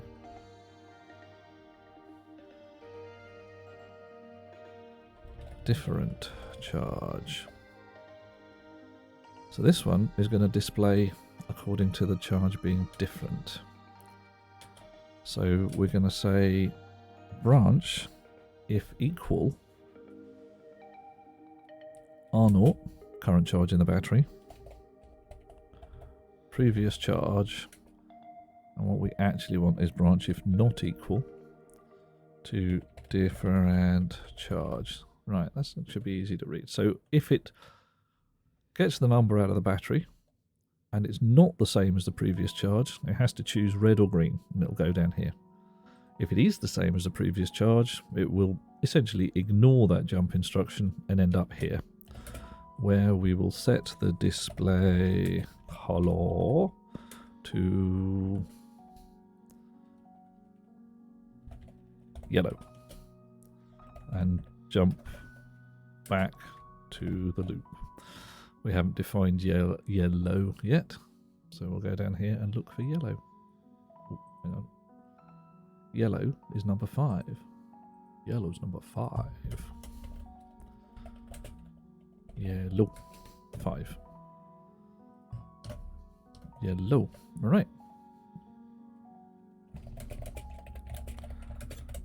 There we know it's the same. Doop. So, read the battery charge. Stuff it into the display. If they're not equal, R0 and the previous charge. Color. Oh, hang on. If use the config reader, always shows the values. Mode is no longer necessary on the daylight sensors. Thank God for that. Use 3 S commands, multiply and add. Color reg equals 0. Oh, so you're looking at doing indirect register lookup at that point? Or are you saying that I should use 3 set commands and get me a number between 0 and 3? SEQR2, R0, R1. Alright. Yep. Okay, so that gets me, whether they're equal or not, into R2. Multiply R2 by yellow, gets me a 5 in there. Right, and add them all together. I see what you're doing there. So I would add all of those numbers, and the result I want would be the non-zero one. Yeah. Okay. That's a way of doing it. Yeah. Yeah, and then multiply R3 by green, and yeah. I'm going to leave this as is.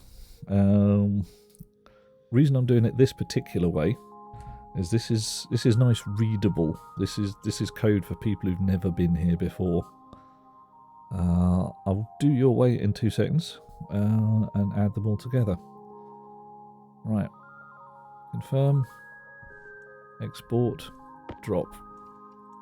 Drop. There we go. Yellow, because we're not losing any power.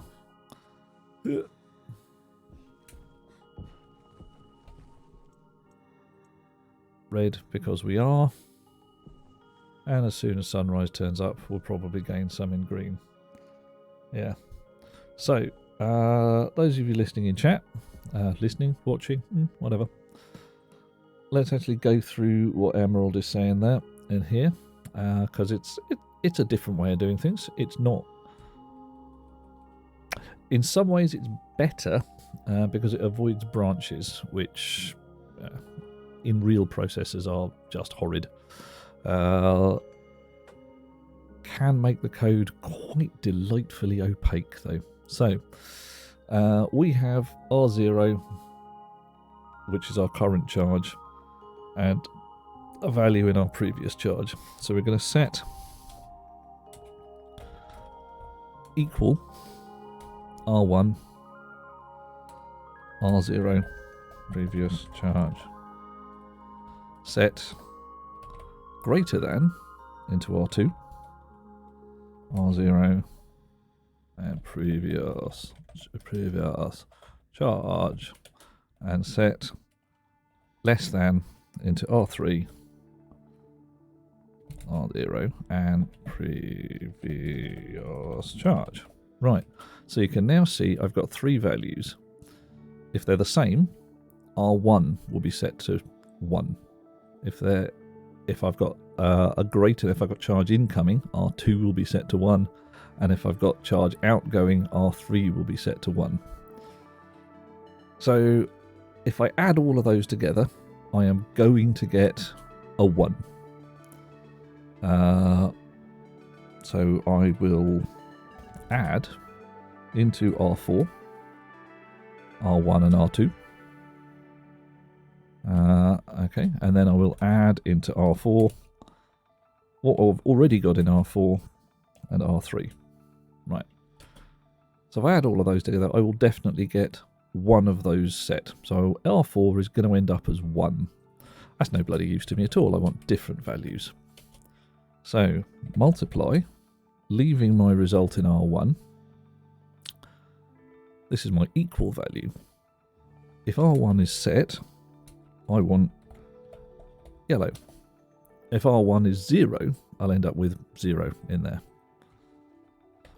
Multiply R2, leaving in R2. R2 is my greater than value. I want green in there.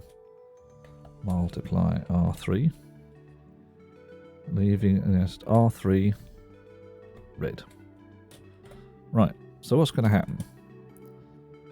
If they're equal, R1 will be set to 1, these two will be set to 0. So I multiply 1 by my value for yellow, stick it in there. Multiply 0 by my value for green, stick it in there. Multiply 0 by my value for red, stick it in there. So I then add this lot together and I only end up with the value for yellow. How nice. If there is power coming in and R0 is greater than the previous charge, this one will be set to 1. So my value for yellow will come out as 0, and 0 times yellow is still 0. R2, 1 times green, add them all together at the back end, and I get the colour I actually want.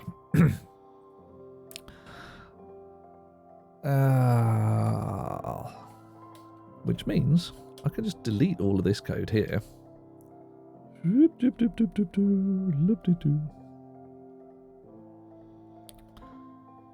Right.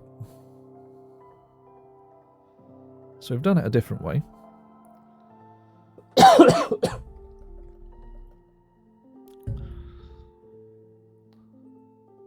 don't know which one's shorter. There's one of the things we have to definitely pay attention to. Oh, sorry. Coughing. Might have to have some blue gas in a sec. Is how many lines our code is. We've got 128 lines, and that's all. That's a hard limit.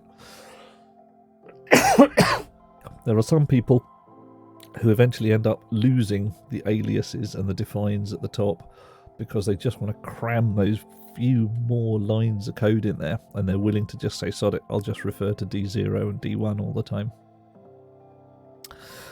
Okay, we've got one way of doing this. I'm going to confirm that. I'm actually going to make a new IC chip. Doop. I'm going to spray this one a colour. Okay, Emerald, this is your chip. I'm going to spray it green. I got no green paint. Oh no. Doop. Doop. I've got green paint now. Psst. There we go. Right. Oh dear, sorry. My chip's pink. Why? Seems like a good idea at the time. Makes them easier to tell apart. There we go. Pop that chip. Drop that chip. Doop. Now, curiously enough, we should get exactly the same damn result. But we don't. Something ain't right. Because that's yellow when it's not supposed to be. So I've got something wrong. I know what got wrong. Didn't blow the damn chip. That's better. Okay. Still yellow.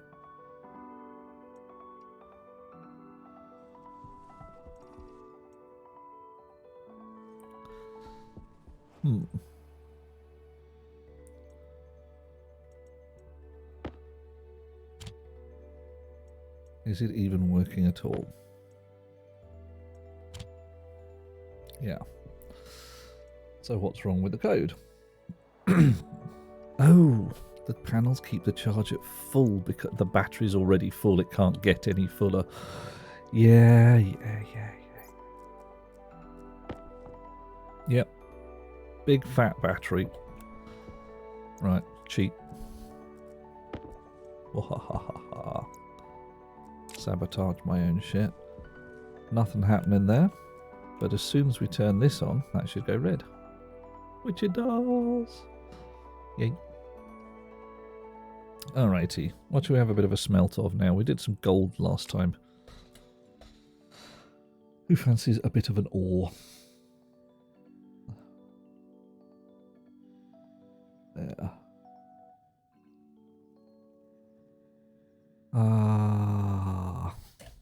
Ore. We can't smelt coal. Let's have some nickel. Haven't smelted any nickel for a while. In you go. definitely sucking up the juice. Look at that. Okie dokie.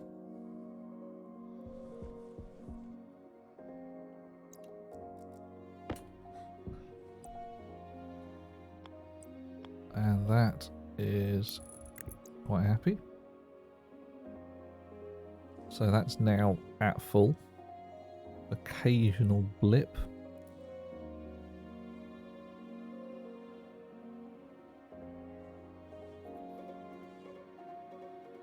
Right, so that's working fairly well.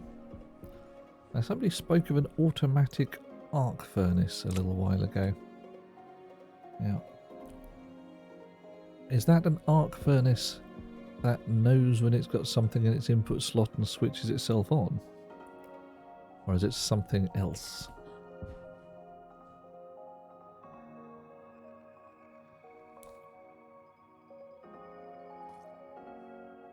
Well, I reckon that's a suitable challenge for a small smidge of code here and there. Although, frankly, that could probably be done with logic chips as well. But we're doing coding today. It's coding time. Let's go and get another socket and some more wire and put the pink paint back in its slot. And the pink chip can go in a corner. Some gold as well. Keep it company.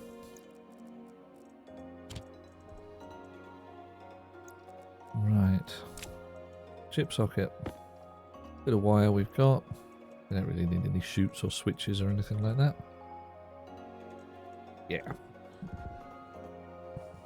Yeah. Okay.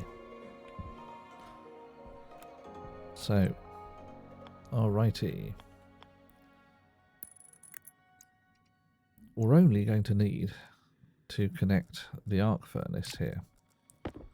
There's not going to be any sneaky stuff going on unless we want, you know, a flashing light or a siren or something.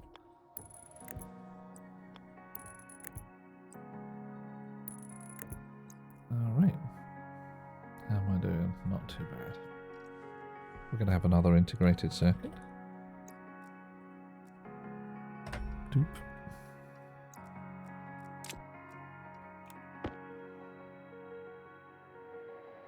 We've placed the 17th logic chip to get working. You're no longer, yeah, no longer not coding. At that point, yeah, if you're placing, like, you know, wall after wall of logic chips, something ain't right. Okay, yogurt. Whoa, dropping down the back of the smelter. What colour do you want this chip? This one's yours, man. We can have paint. We can have all the colours. We've got brown, orange, pink, green, black, and red right here. We've got all manners of spray. What do you fancy? Purpley. Here it shall be. Purple it goes. Oop. Sloop. Purple chip. Oh yeah. Alright. So, scamper over here.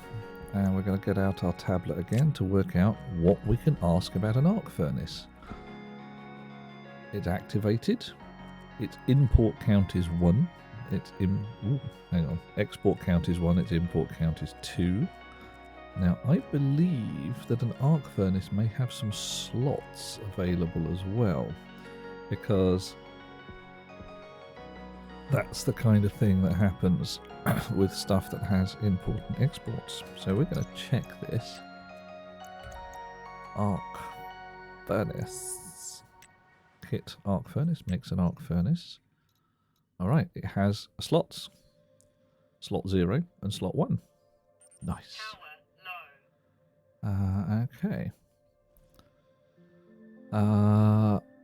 So what we're going to do is actually going to read these slots to say,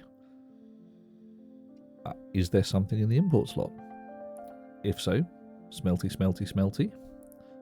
There might be a little shenanigans to say something like, is the thing in the import slot actually, you know, an ore rather than, for instance, somebody's tool belt that they've accidentally left in there? Because that would be, well, embarrassing. I don't think it would smelt it anyway. Smelting occurs. and then I think it automatically ejects, doesn't it? So find out what it's doing and read accordingly. So where did I put? Where the heck did I put my laptop? I just leave it on the floor? Left it on the floor. God. I've been a teenager all over again, only with computers.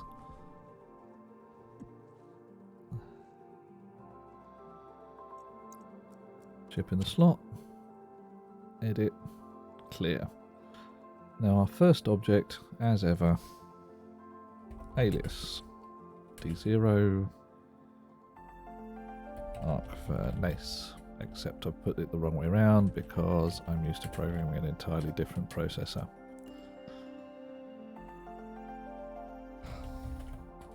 Start.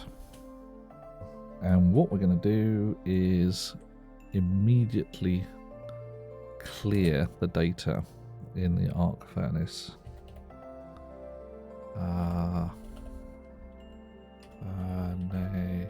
Furnace. Clear, is it clear memory? Memory. Right. That's a command that says forget the world. You've never been here before. You are fresh minted and everything is just fine. Wait for or load from a slot. I'm going to get my formatting correct here. La la la la. Into a register from a device, a known slot, which variable. We like R0. R0 is our friend. We're loading from the arc furnace, and it's slot 0. And what variables can we have in here? Occupied. Returns 0 when slot is not occupied, 1 when it is. Now there's nice. So, occupied. Excellent. Because we're doing a wait, we're going to have a yield in here. And then we are going to branch if that is equal to 0. If R0 is a 0 because the slot is not occupied, we're going to go back to wait for wait for 4. Nice. Okay, the reason you use import-export is way back in the day, chutes would jam if you tried to activate the next ore before the last ingot exported. I don't know if they ever fixed it, so I play it safe with your old logic. That's fine. We're going to write something here, see if it works. We may, in fact, have to fall back to old logic, depending on if anything goes weird and curious. Right.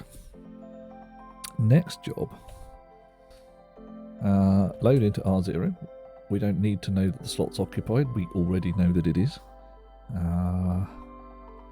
Sorry. Load slot R0. Arc furnace. Slot 0. Occupant hash. Occupant hash. Occupant hash. Good. Now that's going to tell us the type of thing in there. And I am... Oh, hang on. Returns the hash of the structure in the slot. Returns the hash of the current occupant, the unique identifier of the thing. Oh, guys, really? You're providing me with ambiguous what's name here? Not keen.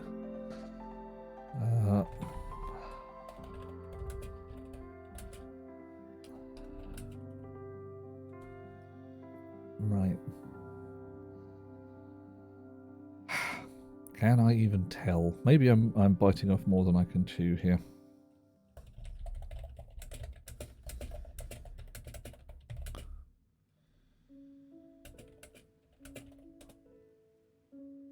Right.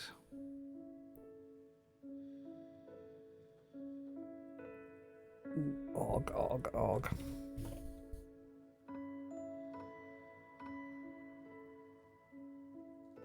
See, now I can check individually.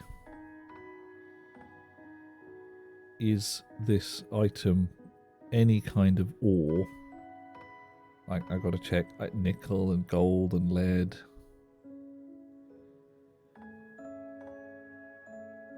I'm not sure I can check exactly what ore. As a class, just any old ore.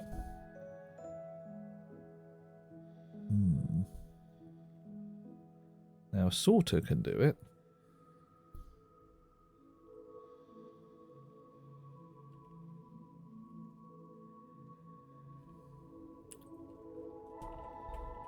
I've pulled this off the interwebs.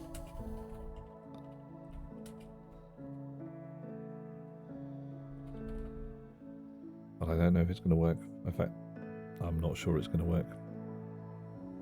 I'm trying to work out if the thing in the slot is smeltable.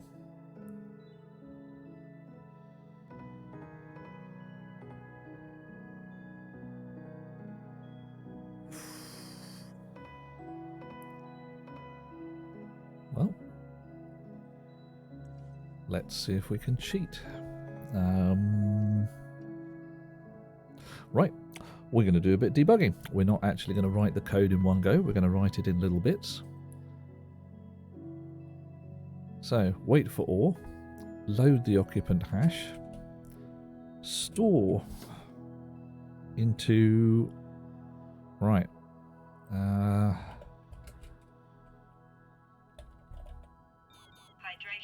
critical. See that? DB. That's the debugging. That's the actual chip socket. Device base. So if I store chip socket setting R0,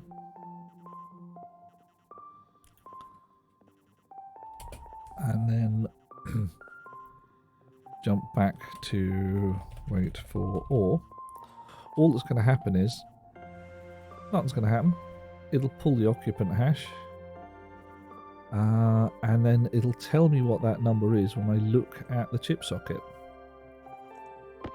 So pop that in, switch it on, get the screwdriver out, arc furnace. It says 0, which is pretty much as expected. So if I say gold ore, pop that in there. What do I get? I get a number. Excellent. Pop that out.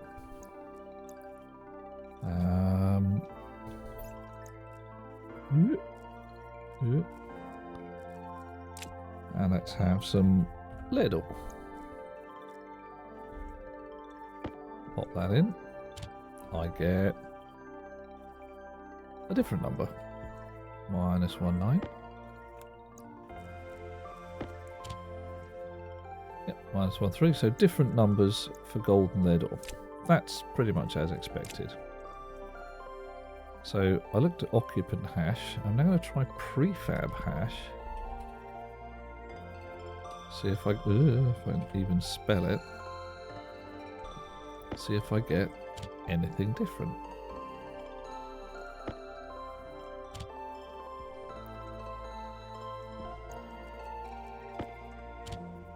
Gold 134, lead 190. So prefab hash and occupant hash appear to be exactly the damn same. Right. So, can I tell whether something is a class of smeltable ore or ingot or anything like that? I don't know. Tricky job. Tricky job.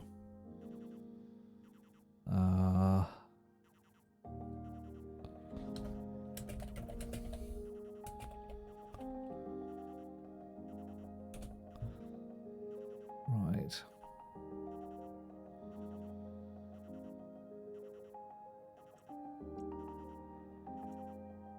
Having a look on the internet to find out whether I can actually do this, because it might not actually be possible.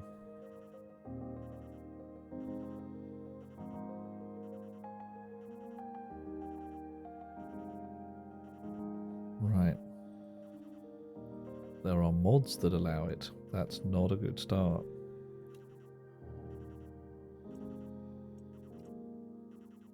So,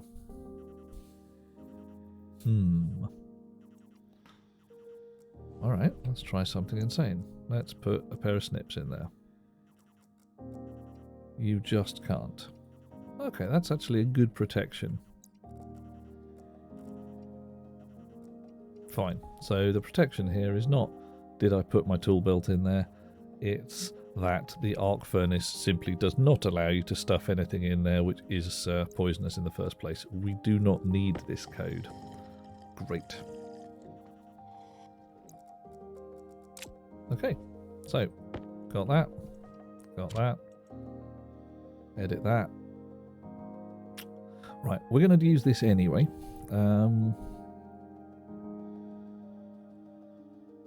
We've loaded the prefab hash, we've stuffed it into the chip socket. The reason we're going to use it because we're going to do something slightly saucy afterwards.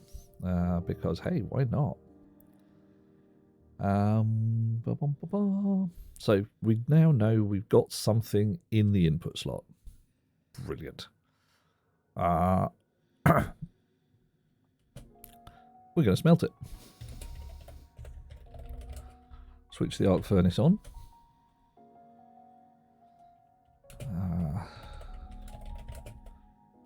I'll switch it off to start with.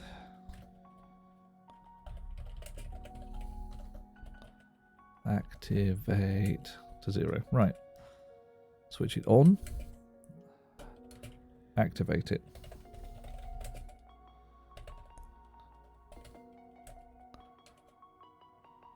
Sweet. Right. And now wait for smelt finish it. We're waiting again, so we yield. We load from the slots. We load R0 into R0. Arc for can't type today. Arc furnace slot 1 this time, the exit slot. Occupied.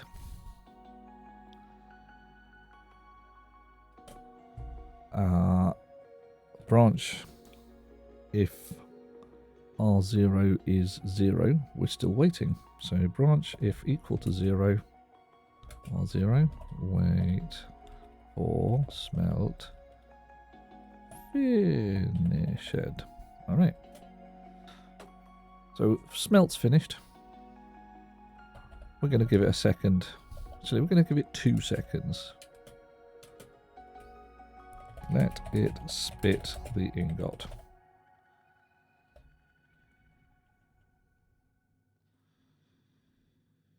So, we've got some more. We've determined, we've waited for some more. We've got the prefab hash. We've stuffed it into the chip socket setting. We've switched on the furnace. Now we're waiting for the furnace to smelt. Smelty, smelty, smelty. Once it's finished smelting, we sleep for 2 seconds. And I'm going to change this to reset. And at the top, at the bottom, we jump to reset.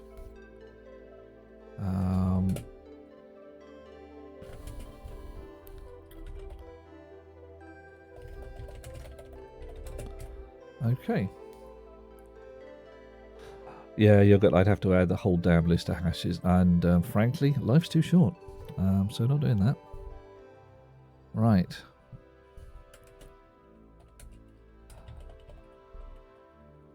Now you see what I'm doing here. Display console. Armageddon, dear fellow, I see you. I wave in your general direction. Not only do I wave in your general direction, I shout to you because you are delightful and we love you lots. Armageddon! Baboof! Armageddon turns up, causes trouble, waves flags, shouts things, makes me drink my coffee, It's good. Right. We're going to have a display console. It's going to be frickin' sweet. Set display console on to 0. Set display console on to 1. Right, so what's going to happen here, I'm going to make a console right next to this thing that shows what we're smelting, because I can. Yeah. Plummet. Console, got one. Going to need a hash circuit board display, because strangely enough, that's what we're going to use to show what it is we're having a good smelt of. And we're going to need a data disk to set the beastie up. Boing.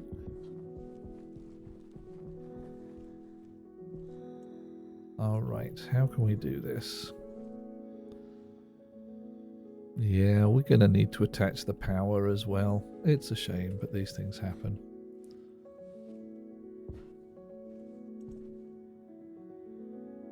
Yep. So, console. Sticks to... Oh, I'm having fun on the moon here. Having all the fun on the moon. Stairs. You'd have thought stairs would be a thing here. What do you reckon? There, here.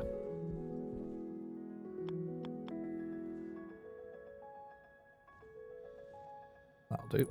Right. So we put the circuit board display in. Boop. We'll stick a piece of glass over the front. And we'll wire it up.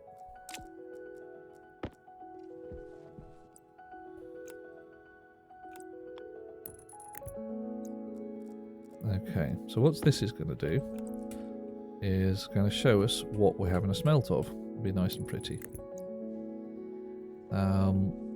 That data line unfortunately now has to connect to the power line as well, so that I can get both bits of information across. So you out, you in. No, doesn't fit. Got to go round the arc furnace, almost like it gets in the way. Who'd have thought it?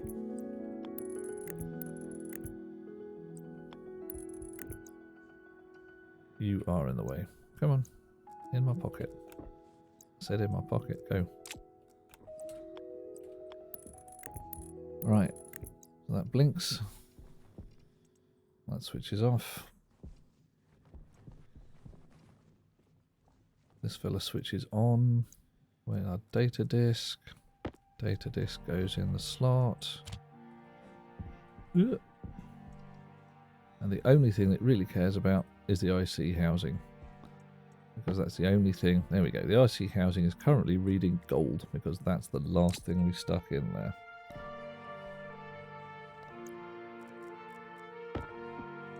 Get the laptop. Make sure we've blown our chip. Pop it in. Drop it in. Switches off. Or doesn't. Give me the error. Error unknown at line 12. Well, that's not surprising. We haven't told it about the display console yet. What's this called? Console monitor. We're going to give it a name. Arc furnace display. There we go. Alright. Ooh, that's weird. I just heard a strange sound. Not sure what that was. Nope, no idea. Right. I don't think anything's gone pop, so we should be okay.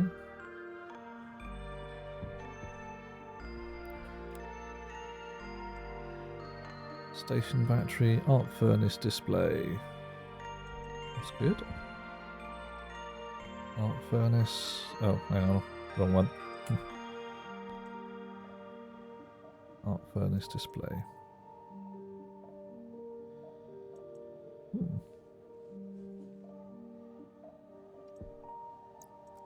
Have I just broken something somewhere?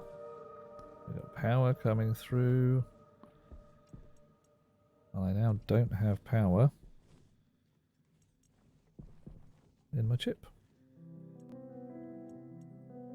nor do I have it in my arc furnace. That's a confusion. My battery's switched off. Don't know how that happened. Right.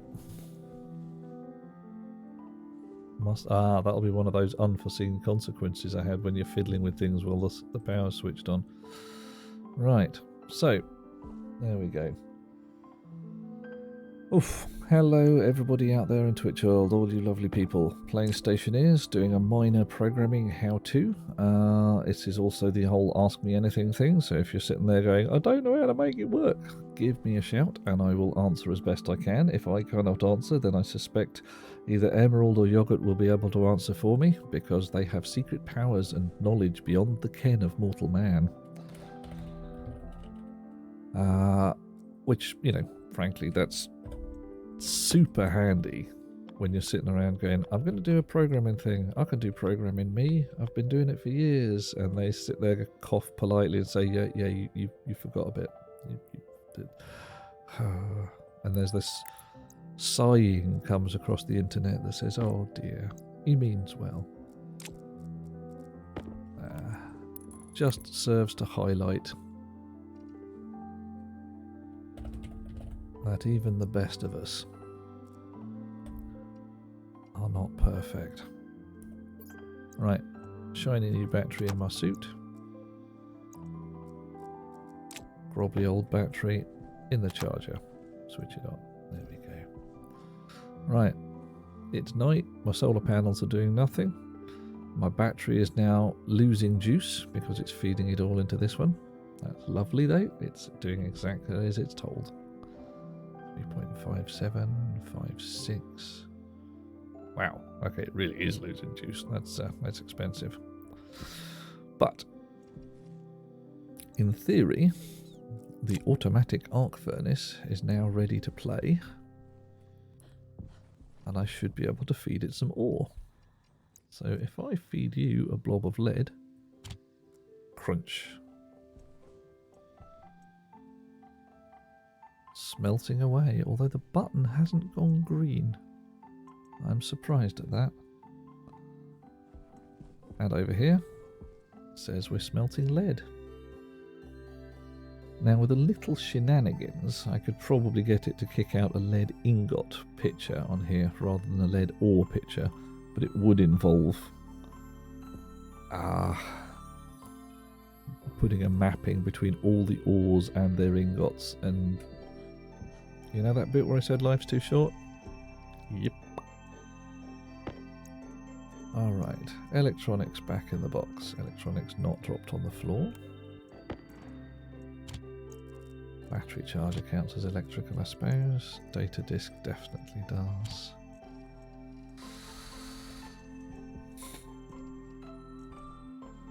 Okay. Any sheets left? Nope, doesn't matter. I'm going to cheat anyway. I'm going to put some frames down and use the magic tool to build them, because we're in creative mode and we can. Excellent. Okay. Oh dear, oh dear. Yogurt has a very little coding history. Learned HTML when you were 14 in 96. That's 1996, right? QBasic and VBasic at 16 in 98, and wrote script for MIRC at 20 in 01. Fuck. I'm surrounded by children.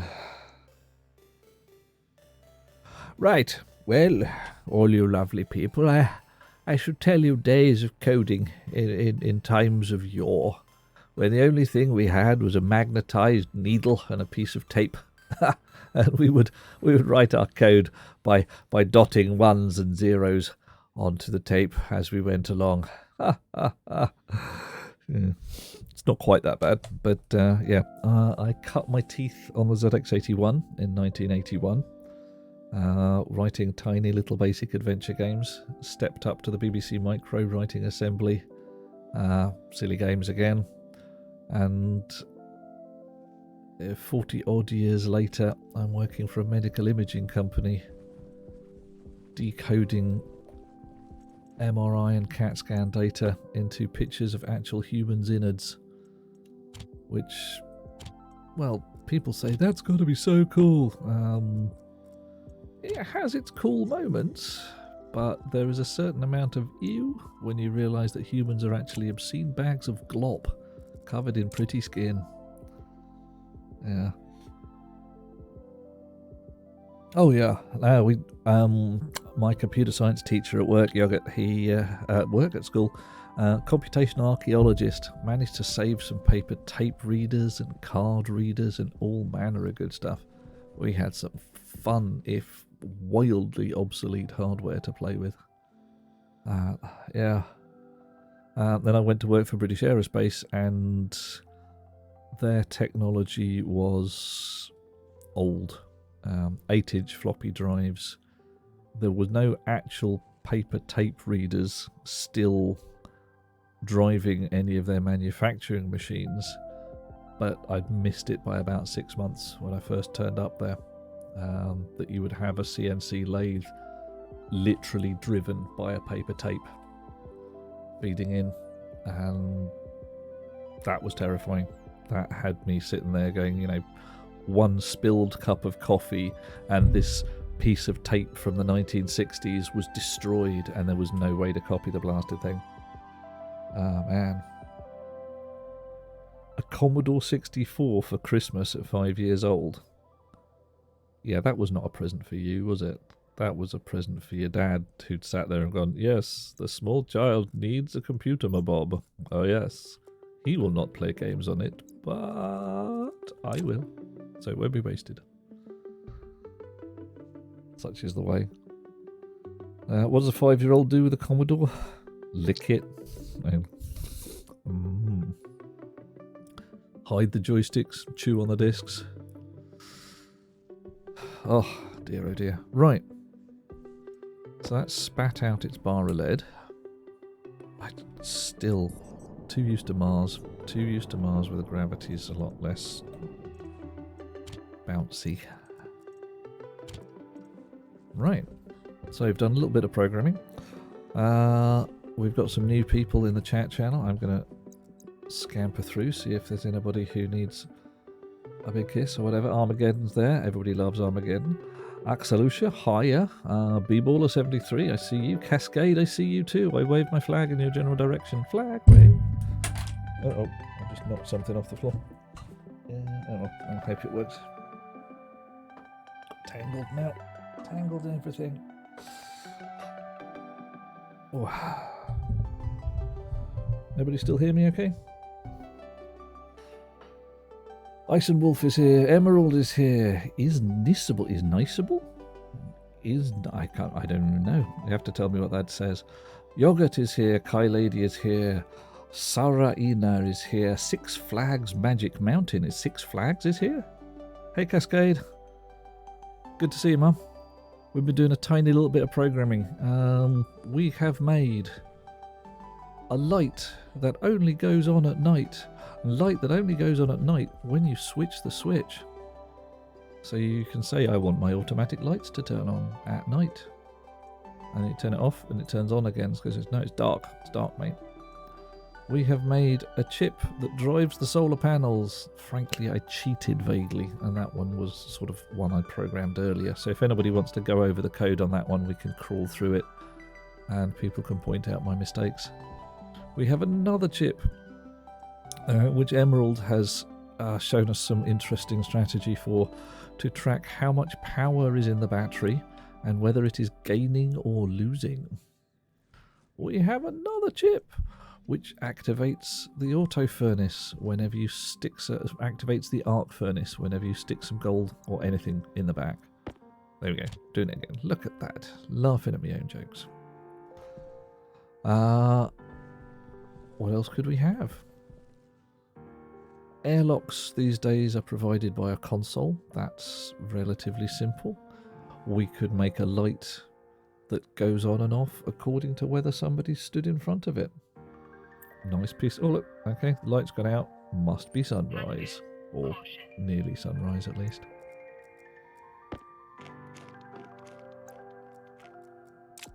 There we go. Up comes the sun. And now it doesn't matter whether I switch this switch on or off. That light isn't going to go on because it knows it's daylight and it would be a waste of power. Solar panels are tracking. Tick, tick, tick. Lovely. Batteries sucking up the juice because the green colour there says everything's just fine. Ooh, that blip says it's sucking a bit out.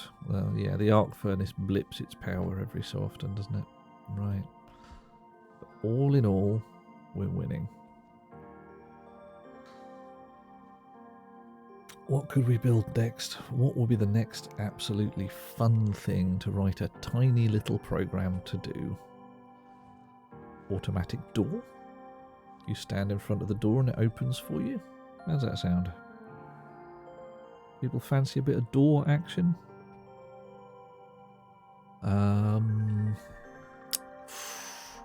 Oh, I don't know. What else? What have I got on my base? I've got the thermostat, which heats and cools according to the temperature of a room. Got the gas filters, which switch on and off the filters according to the temperature and pressure and the thing. Auto chute bins. So this is a chute bin, which, when something is inside it, pulls its own lever. Is that right?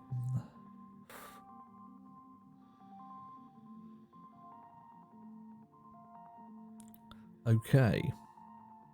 Right, now we've got a minor risk in here that if we put something in a chute bin which is not smeltable and we connect it up directly, it will squirtle all the way in there and all go horribly, horribly wrong.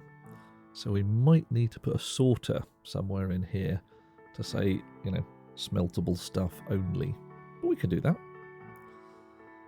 Right. Let us create. Boop. Boop. Sloop. Right. So here's my sorter. Where am I going to put it? So my accept panel is on the right hand side. Oh, yeah. Have you got sorters for every object? Is it ores and ingots only?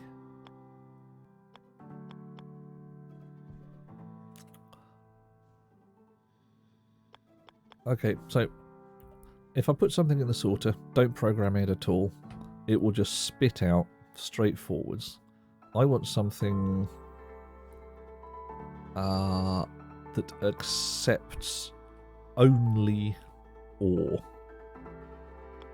So I'm going to line up the acceptance panel with the back of... Sorry, with the back of the... God damn it! The furnace. And my reject panel, I want somewhere else. I'm actually going to make some chutes first because it's going to be easier to line up. Shoot. Anybody who wishes to make basketball jokes, now's the time. Shoots, scores. Oh yeah.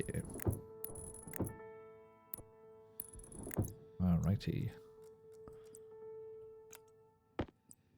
Okay, so acceptance panel. There we go. Rejection panel. Rejected. Just go there. It spits it. No. No, you cannot. And here we're going to have the chute bin, which we're going to automate. Chute bin. There we go. Doop. Right. One chute bin, one sorter, some wiring required. Now the wiring, again, not particularly tricky because the game just says, yeah, you want data, you want power, it all goes in one line. Your main problem is don't cross the streams.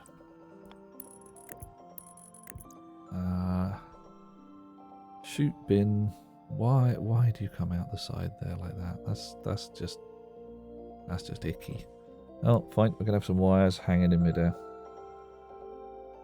Tell us about the sort of yogurt, because I know what my sorting sort of was. That sorry, I have to now ask, was that a joke on purpose? Because if you're talking about sorting systems, was that some kind of doom-laden joke that we have to look at you with our eyes for making? Because you know,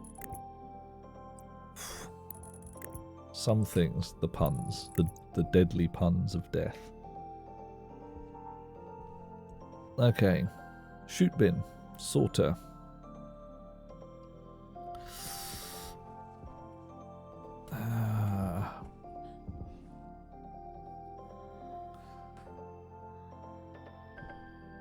I think I have a plan. Oh, somebody made the noise.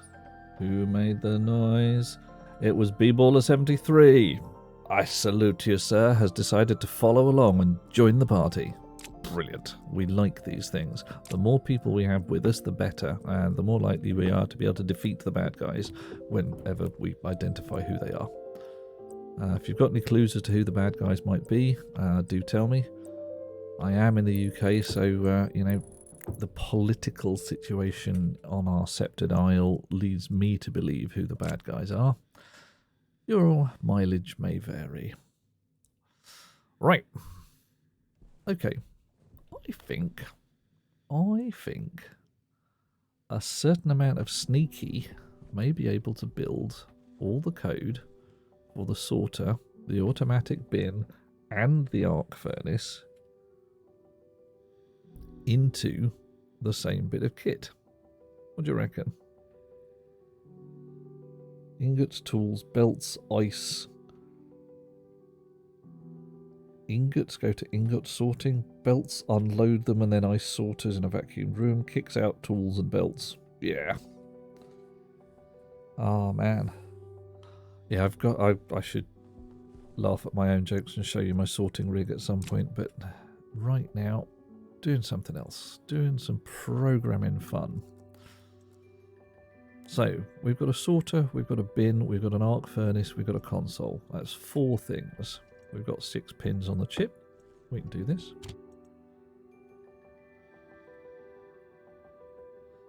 Okay, so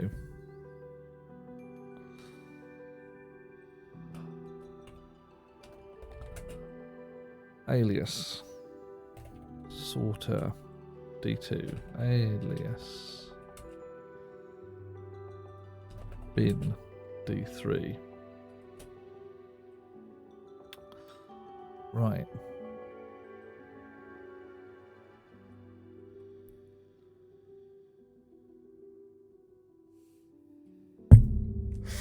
Okay, how do we make this work?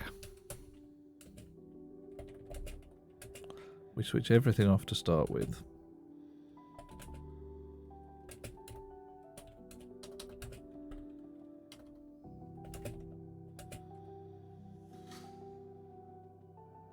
Right, so what we need to do, right, see what I've just done here?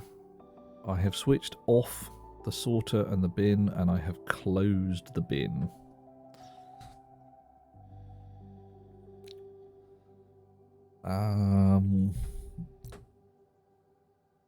I'm not even going to attach this. No, I'm going to attach the sorter, but I'm not going to do anything clever with it.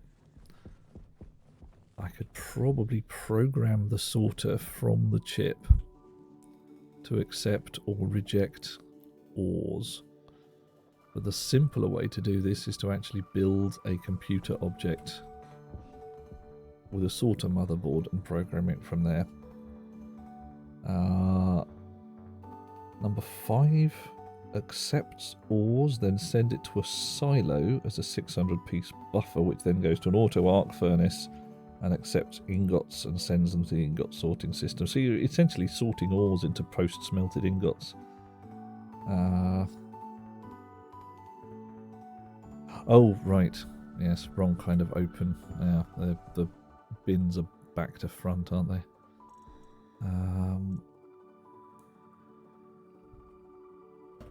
Yeah.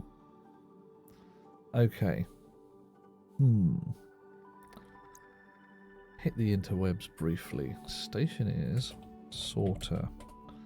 Because there is a way of doing it from the chips, which is a lot easier.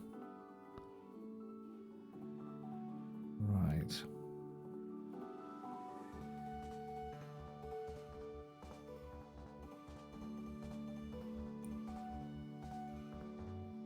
Trying to work out whether I can just say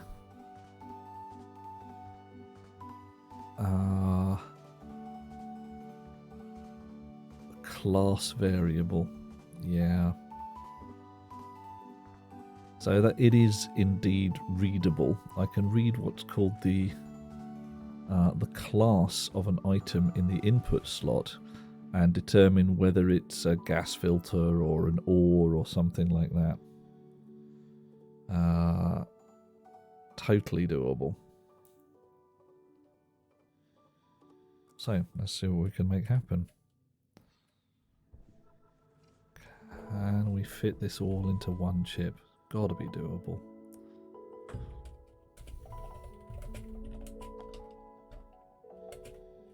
Mode 2.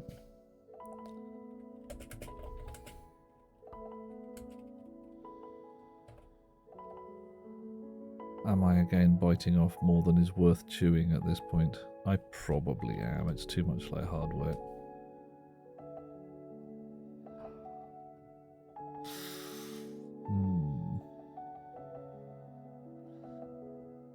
No, we can do this. Alright. So, we're going to have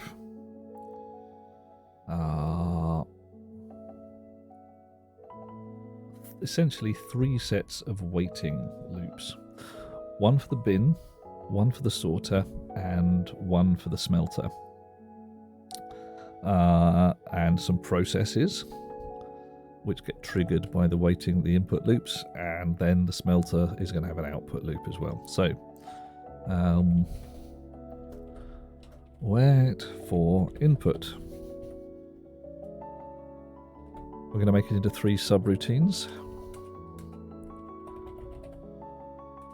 with one yield, bin wait, sorter wait. Okay, input.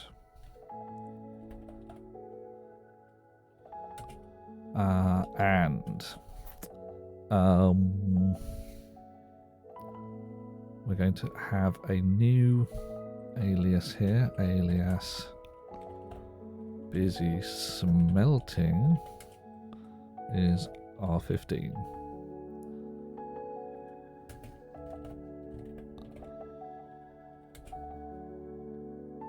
Actually, that isn't needed because we can read the activation of the furnace. So, branch if equal to 0,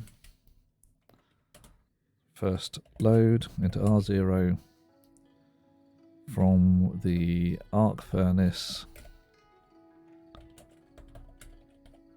whether it's activated or not. If that's equal to 0, and we put the AL on the end. AL, sorry, I should have mentioned this. AL means essentially remember where we came from. A subroutine. We're going to come back to where we started from afterwards. So if the arc furnace is not activated, it's going to be furnace wait input. And we now, so jump branch if not equal to 0, but come back afterwards. Furnace busy smelting. Alright, so we've got some subroutines to write. And then we jump back to, let's call this main loop. And we'll change this to main loop.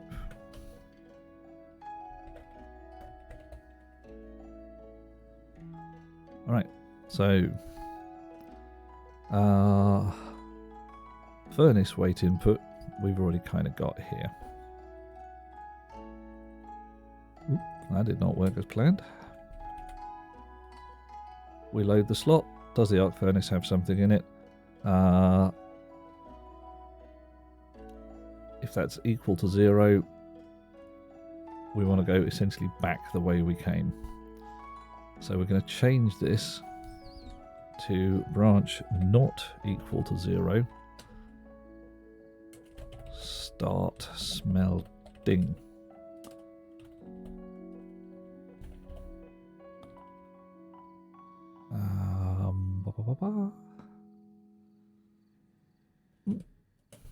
Nah. Actually, we're going to change that.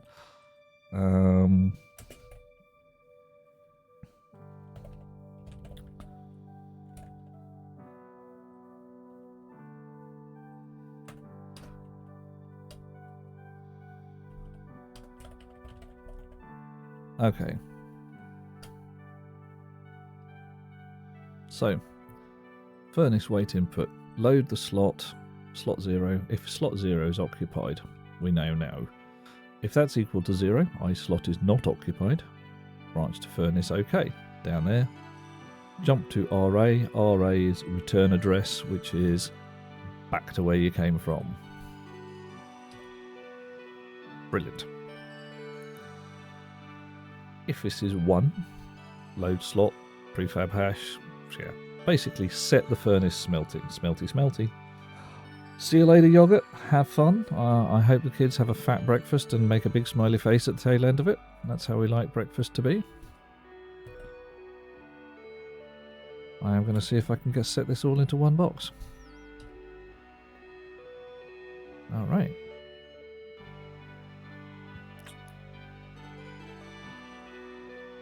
Okay. So, if the furnace is busy smelting,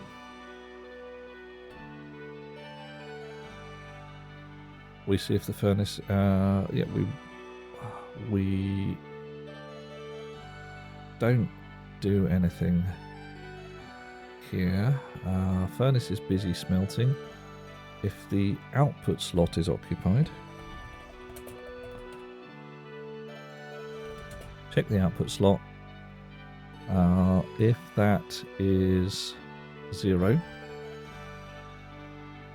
we say not finished, not finished, nor finished, not finished.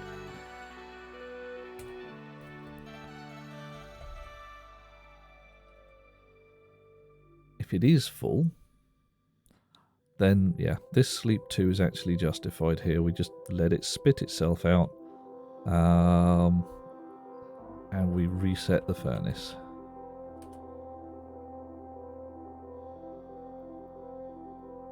That's irrelevant.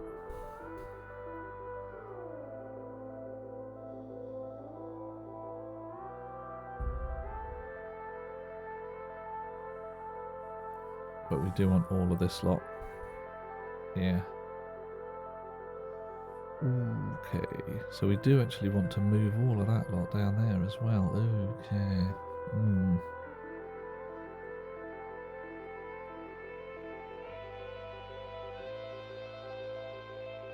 Shut everything down. It's not terrible. We can think of a better way of doing it, I'm sure. But we're not going to do it just yet.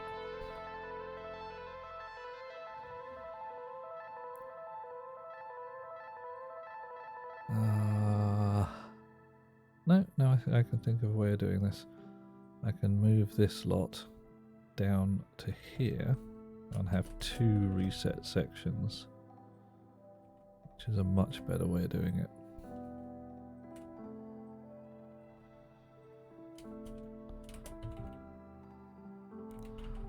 So this is going to be reset all, and this is going to be a reset furnace. Okay. So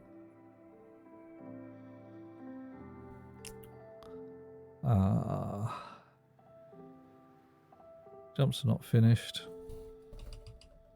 That just goes back to where it came from.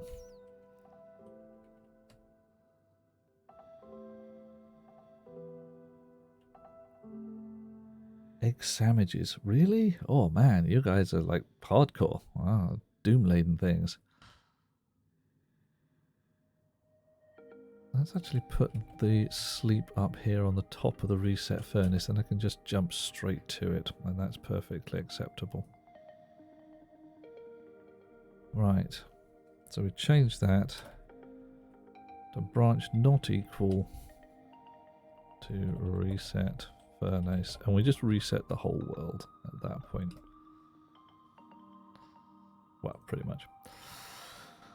Okay, so there's our furnace dealt with. I've got to write 2 more. The bin waiting for an input. What's it got to do? So let's have a look at the data for our shoot bin. Shoot bin. Hello. You are a thing. You have an input slot. Now there's lovely. The slot has an occupied flag. Cool. Well, we know what to do with that. So bin wait input.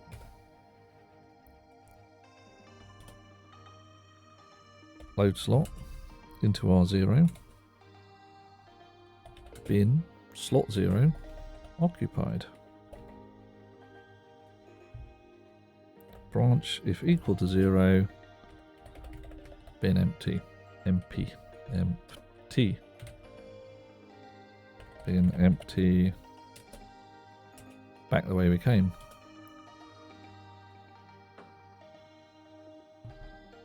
Otherwise, set bin open to 0. We'll switch it on first, I suppose. Bin empty. I still forgot the T. Maybe a keyboard is failing.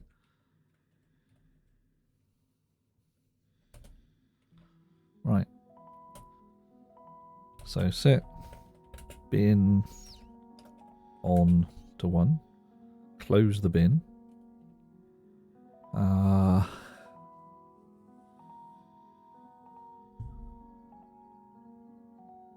that should spit its contents back into wherever it's going.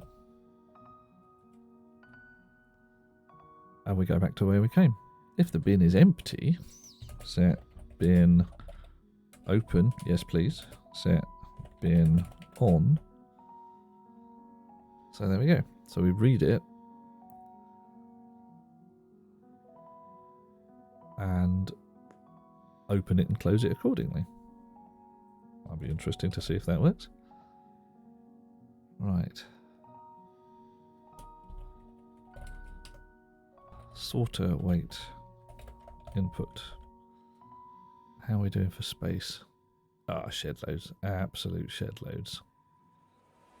Now the sorter has some sneaky stuff to do. Sorter has to work out whether an OR object has come into its input. So let's have a look at how that works. A sorter. Right, so I've got an input slot.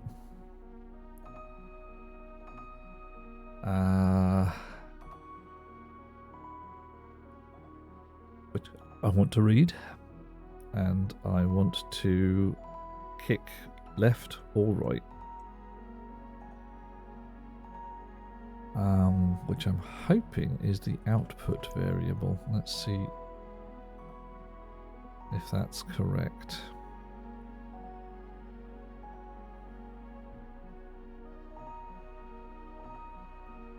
Right.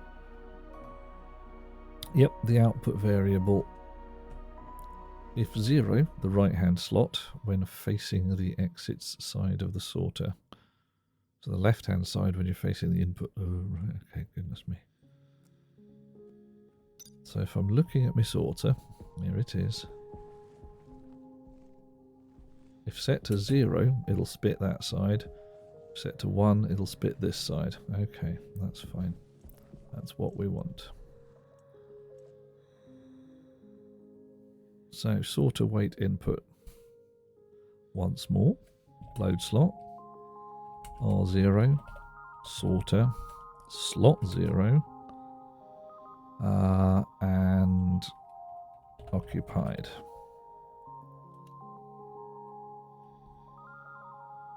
Branch equal to 0 on R0, sorter empty. Sorter empty is go back where we came from. We're done here. Otherwise, load slot, R0, sorter, slot 0, class. Right. And then we set R1, set equal. We want to define up the top. Define or class to 10.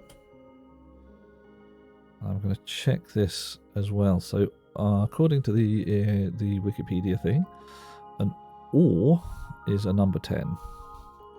An ingot is a number 19. So either of those could be smeltable, but frankly, I don't see why you'd be stuffing an ingot into an arc furnace. So I'm only ever going to bother with 10s.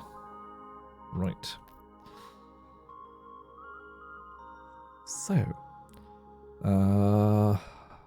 set if equal into R1 if R0 is the same as OR class. And then the sorter set into our sorter output R1.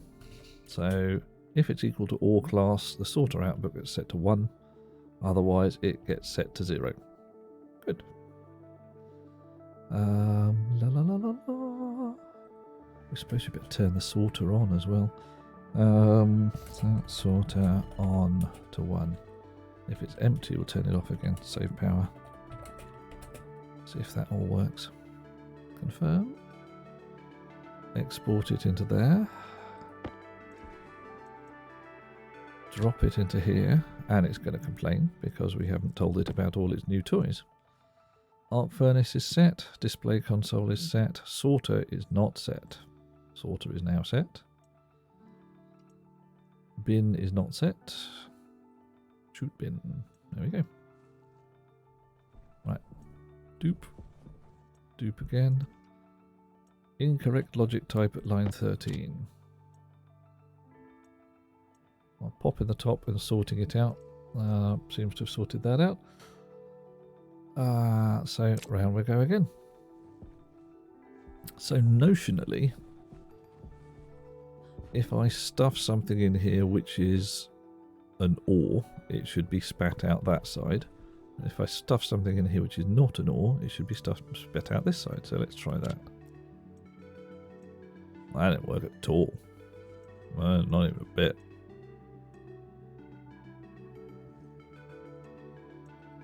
Wow.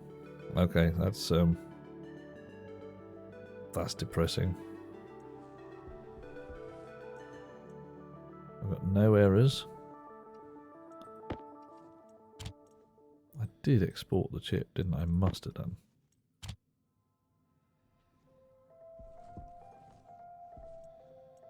Whoa. Okay.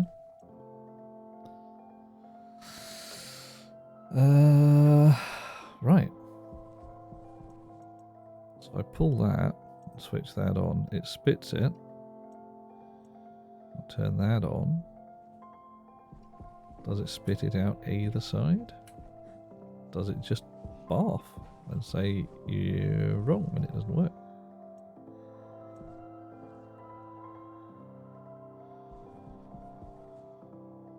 Wow. Where's it gone? Right, let's have a look. The input count is 1. That's good.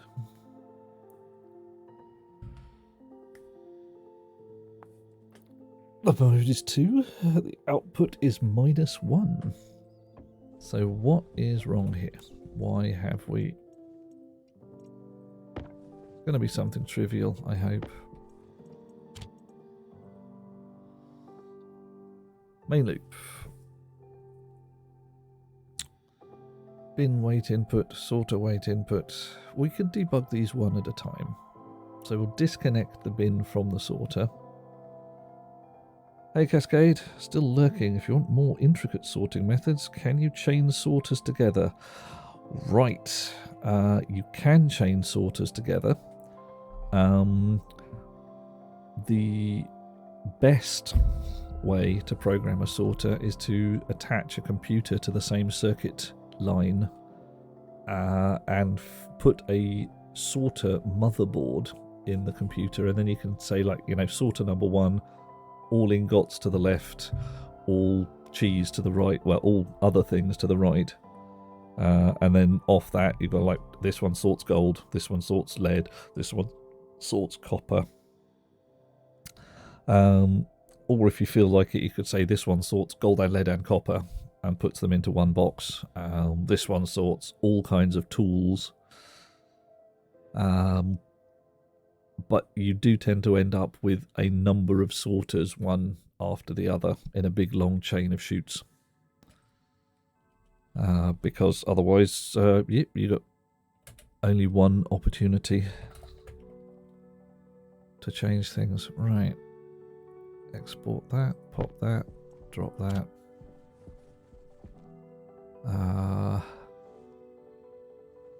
And we'll have a span to take these off. Yes. So, notionally speaking, where did I put the laptop? Where did I put the laptop? There it is.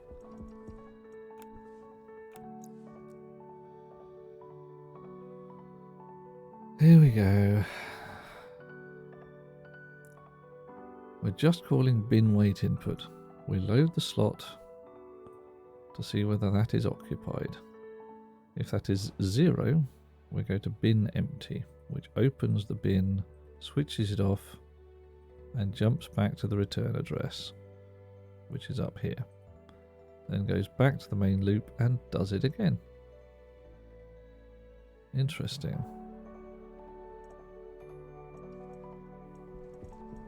So if I switch off the bin, or switch on the bin, it should switch off, but it doesn't.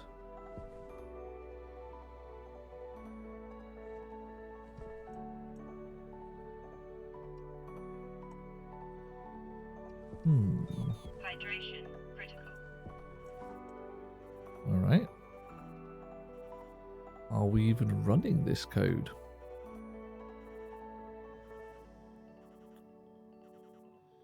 Is it barfing somewhere that I haven't worked out that it is barfing?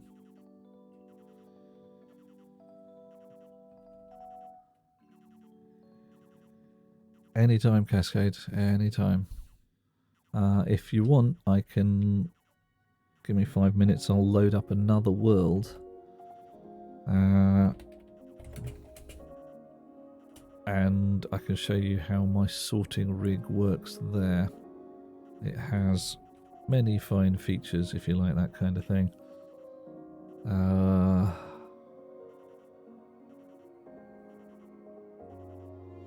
Right. Ow. Poorly formed command. Right. Yes, BQ0R0 bin empty. That's fine. So the call was we were not actually running that code. It had just barfed on a badly formed instruction. Export, drop, pop, try again. So if I switch that off, there we go. Right. So now if I put something in here.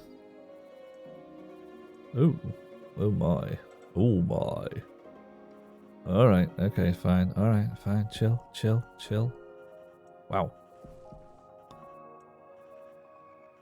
Oh, okay, it doesn't spit it. Why doesn't it spit it? Wow. Okay.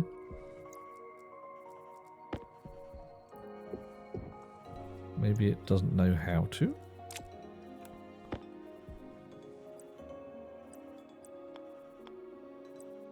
So we'll have a chute outlet, which we can't have right here because it's in the way.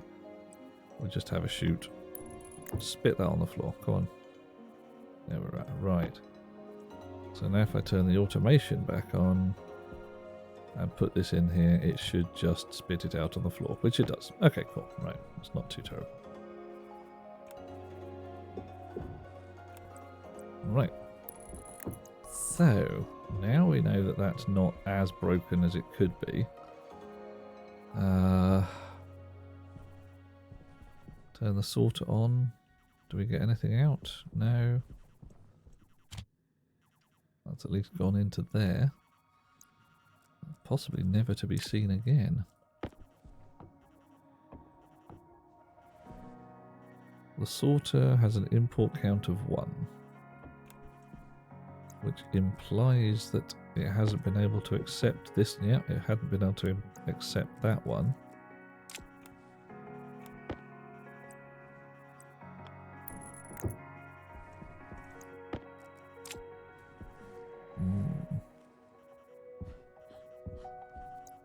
So if I unbolt this sorter from the floor, some rogue chutes are left inside, poor thing. And we'll reset our chip to the sorter again. Right. Okay. Chip needs to have its automation rebuilt. Joy. Edit. Right.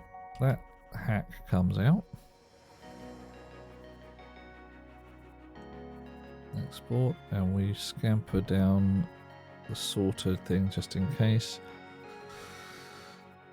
Load into R0 with the sorter slot 0 is occupied. If so, branch if equal R0 to sorter empty. Switch the sorter off, go home. Switch the sorter on. Check the class of the object in slot 0. If it is equal to all class, set R1 to true and set the output according to R1. So spit left and right according to whether we've got an ore or other smeltable object in there. Boop. Chutes are not smeltable. You cannot smelt them. The sorter did not switch on.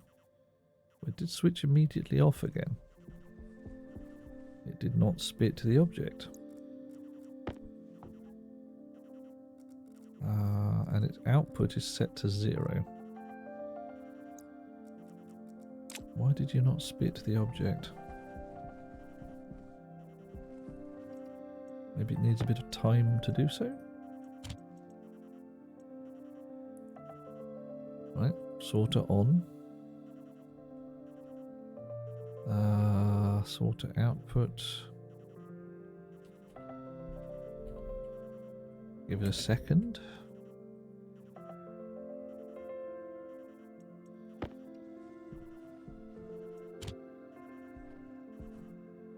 Right, so... Alright. That looks more like it. It does not like chutes. It says. Do not like flavour. Winning. So, we'll have a blob of gold ore. Thank you very much. That goes in and should get spat out the other side, which it is. So we're on to a winner. Okay, so we reconnect properly. Ugh.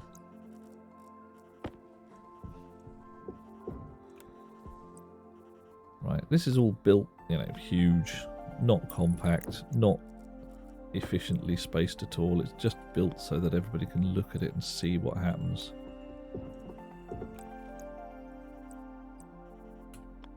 There we go.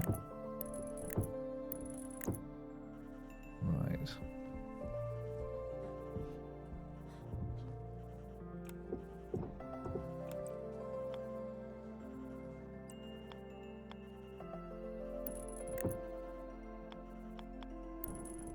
Okay, so I can now go here, get my piece of gold ore, drop it in there. It gets checked for gold, auto smelted, and gold ore comes up on the console. Winning. This is a good win. I think we'll do one last one, and that's going to be an automatic door.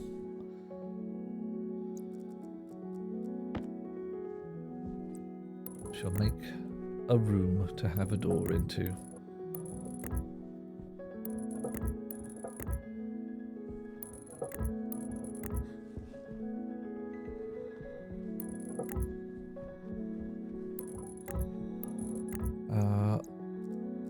Okay, plates, tools, welder.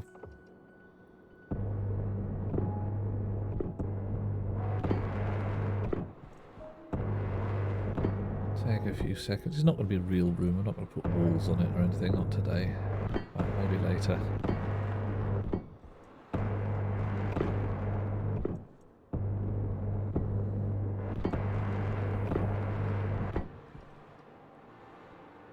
I've run out of sheets at an inopportune moment, so I will use the magic tool to fill in the last one. Okay. Right. A door. Oh, it's not the last one. Doors can be open or shut.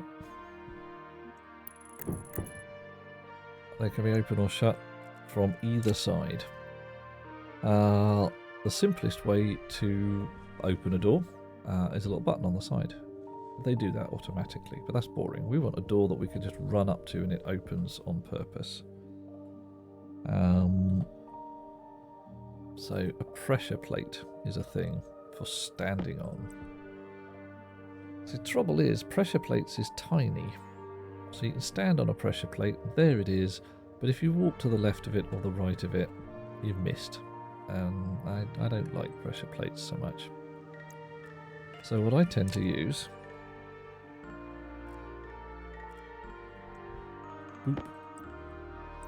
is a motion sensor, which isn't actually a motion sensor per se. It is more properly described as a person sensor. So essentially, is there someone there? How many people are in this spot? Let's need a couple of walls for what I have in mind. Got any walls? No. Plenty of sensors already though. Oh well, no matter.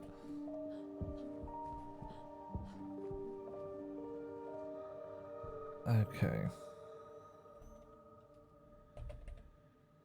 We'll have some iron walls because we can. I'll see if I can get them the right way around. Always have fun with this. Trying to get the bogging walls to go the right way. So if I put that there, can I mount a sensor on it? Yes, I can. Alright, that'll do.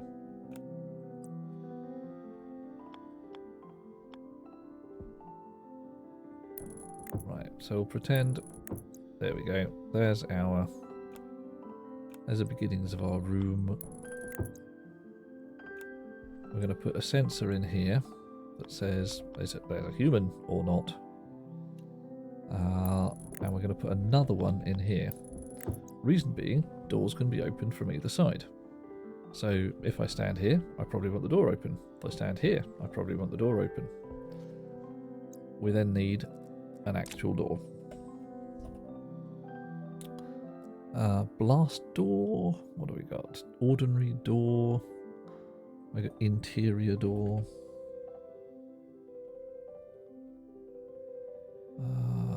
The interior door. Which do people fancy? Blast doors, airlock doors, interior doors. Who gives a damn?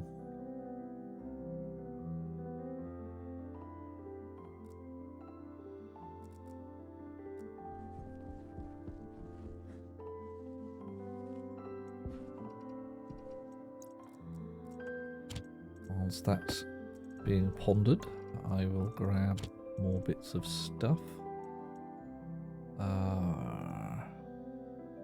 Chip sockets.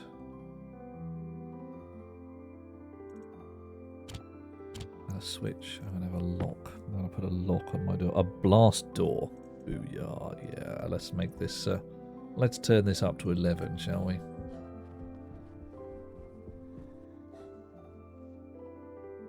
Ooh. Gold. Let's drop that on the floor. We don't need it for now. Blast. Bast. Blast. Blast door. Go. Boff. Right. Blast door. Check that out, dude. Whoa. Okay. Come on, let me get it. Right. So the blast door is going to be there. You can see it's got wiring on one side. If you turn it round, it's got turn it round, it's got wiring all the way around and upside down and inside out. Now you see there, I've turned it notionally upside down. Reason I've done that is because then I can have the wires on the ceiling and just make life a hell of a lot easier. See if it looks any good. It might look absolutely rubbish upside down. Let's try it. Yeah, it still looks pretty cool. Yeah.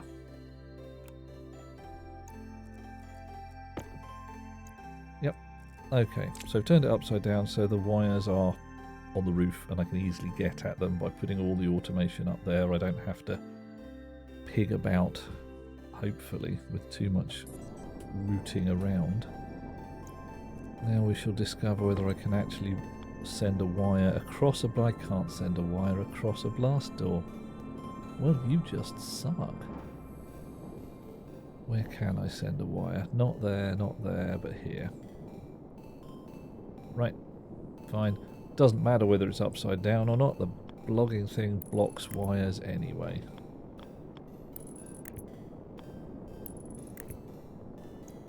Okay. How are we going to do this? Right. If I had it on the floor, I'd send it under the floor. As it is, I don't, and it's going to be a terrible, terrible foulness of wire. But whatever. You'll be able to see how it all fits together.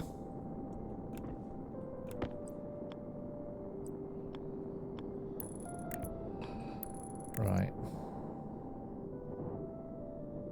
Yeah, so that could go under the floor. Chip socket. Can go here. No, it can't. Have to go on the ceiling like that? Yeah, it's alright. Don't mind.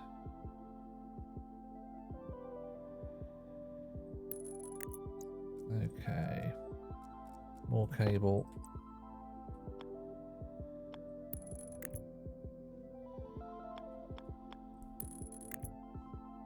Cunningly hidden where no one will ever see it.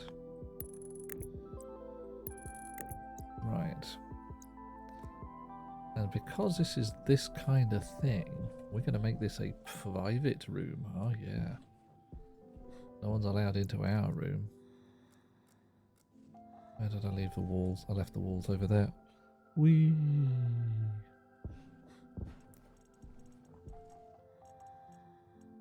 Yep. Don't need any more blast door kits. Don't need any more of those.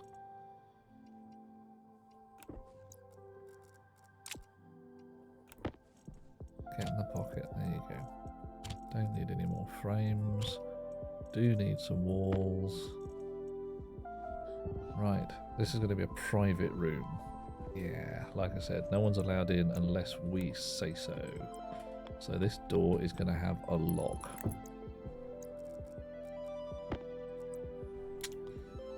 And the lock... Yeah. A lever. Is it the right way up? That'll do. Right. So we need more cable now, which is going to be in a distressing mess.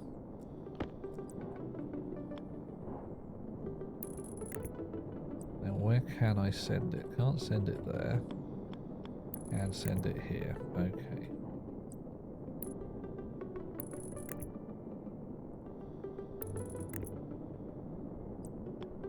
Right.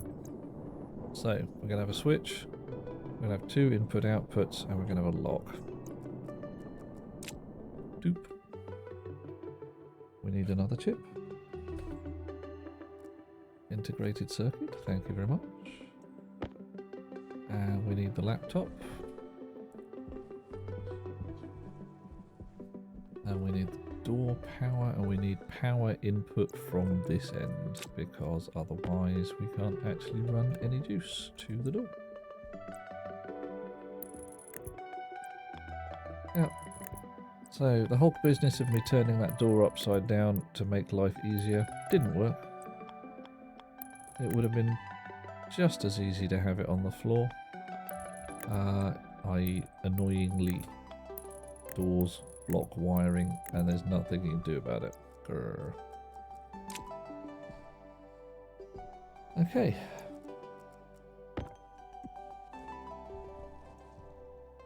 Edit. Clear. So what have we got? Alias. Door. D0. Alias. Lock. D1. Oh, okay. Lock lever. See the way that lit up orange? That meant there was going to be some conflict with an already existing variable. So let's not do that. We don't want conflict. Nobody likes conflict. Oh dear, no. Alias. Sensors on D2. So, start.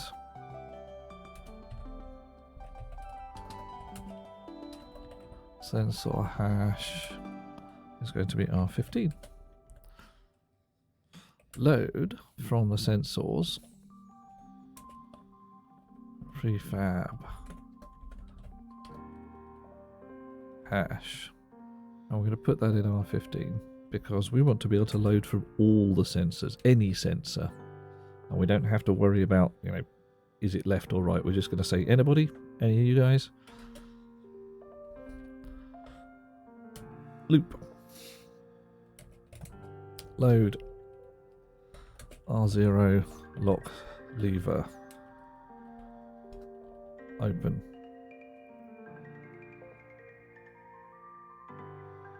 If that's true, then the door's not going to be open. Door's locked.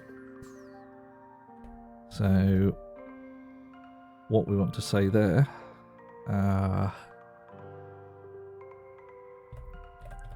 set if equal to 0. Now, what do I want?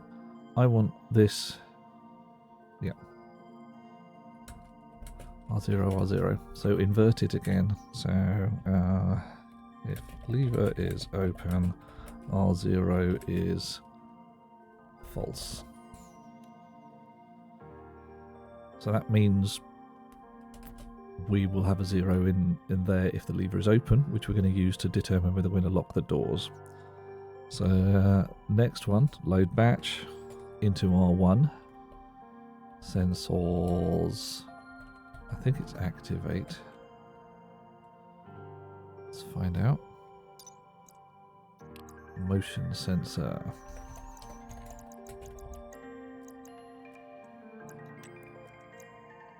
Right. Sensor activates whenever a player enters the grid it's placed on. Excellent. This is what we want. Right, we're going to check out the load batch command because there's some sneaky that we can do in there. This is all in alphabetical order, by the way. Makes life so much easier. Right, load register, batch mode.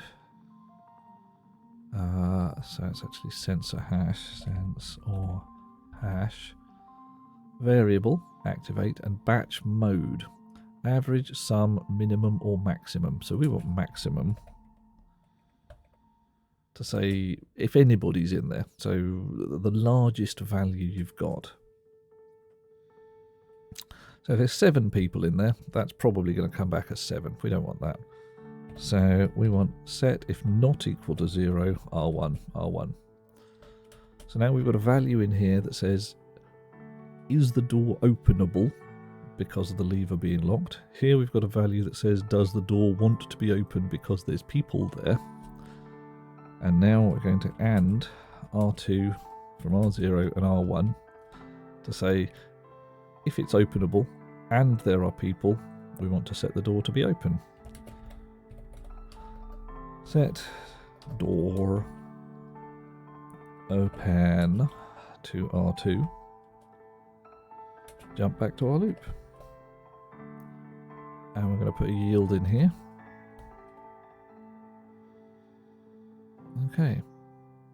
And that means that it'll wait a little while. Now, we've got a possible error difficulty here that if I walk up to the door, it'll open. And if I walk through it, it will close right on my heels. So we might want some timing gubbins to go on, but we might not. So we'll try it, find out. Got a chip. Popping it in there. Programming the chip. Gonna spray it a colour. Always fun to spray your chips colours. What do you fancy? Who fancies a coloured chip? Anybody got any calls? We've got a green one and a purple one at the moment. I've made my own one pink. We've got still some other spray cans that we haven't used. We've got grey and khaki and yellow and white. Anyone got a desire?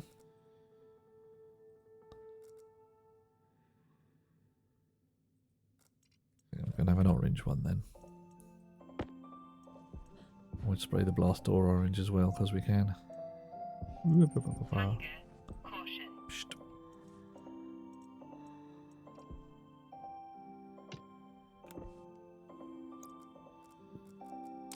Out you come. There we go. Right, orange chip. In the box. Switch on briefly, then switch off again. The door.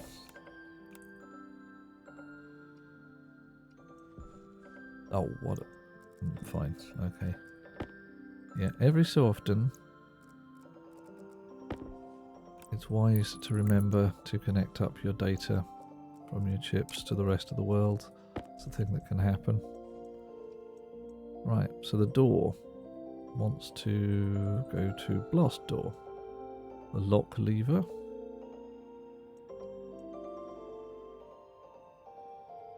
Is on the lever. Alright. The sensors. Motion sensor. Any one of them will do. Alright. Switch on. Door opens, door closes. Walk up to door, opens. Walk away from door, closes. Walk up to door, opens. Lock door. It does not open. The door is shut now. Doof. Door opens. Door closes. Oh, Cascade. Sorry, man. You wanted to hear a grey one. We can make a grey. Are you comfy with orange? Orange is good. Yeah. But yeah, so now we have a door. If you want to consider it that way, it's either a private room that no one can come into, or if you want to consider it the other way, it's a cell and no one can get out. Either way, that works for me. It would be possible to rig up 2 or 3 of these in a chain if instead of referring to the batch of the instead of batching your sensors, you carefully refer to each one individually. So it's like, you know, if 1 or 2 is open, if 1 or 2 is activated, open a door. If 2 or 3 is activated, open a different door and close the first one. So you could have a corridor where the doors opened in front of you as you ran down. Another thing, of course, to do with this is to use the motion sensors to activate the lights. We've got a switch that says, you know, only switch them on if it's night and the switch is on. We could have only switch them on if the switch is on and the motion sensor is there as well. So, and somebody's in the room. I'm presuming people could work out how to do that for themselves. If not, now is the time to say, I don't know how to do that. In the meantime, though, I think I am actually going to put some walls on this room. Just because I can. Oop, missed.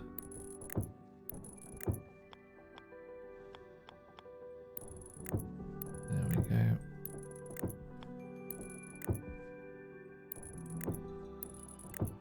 Alright.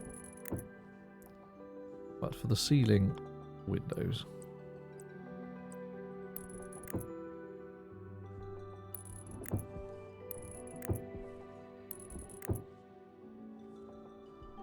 there we go. Then we'll have a solid stripe down the middle.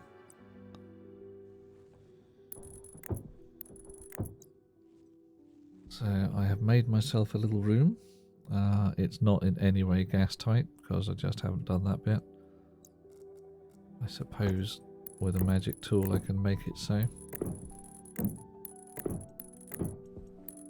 Looks a bit ghetto from the inside, doesn't it?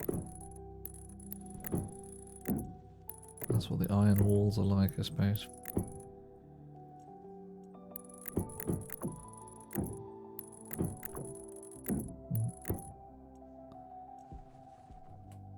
Honestly can't tell. No, that's not got any glass in it. That has got some glass in it.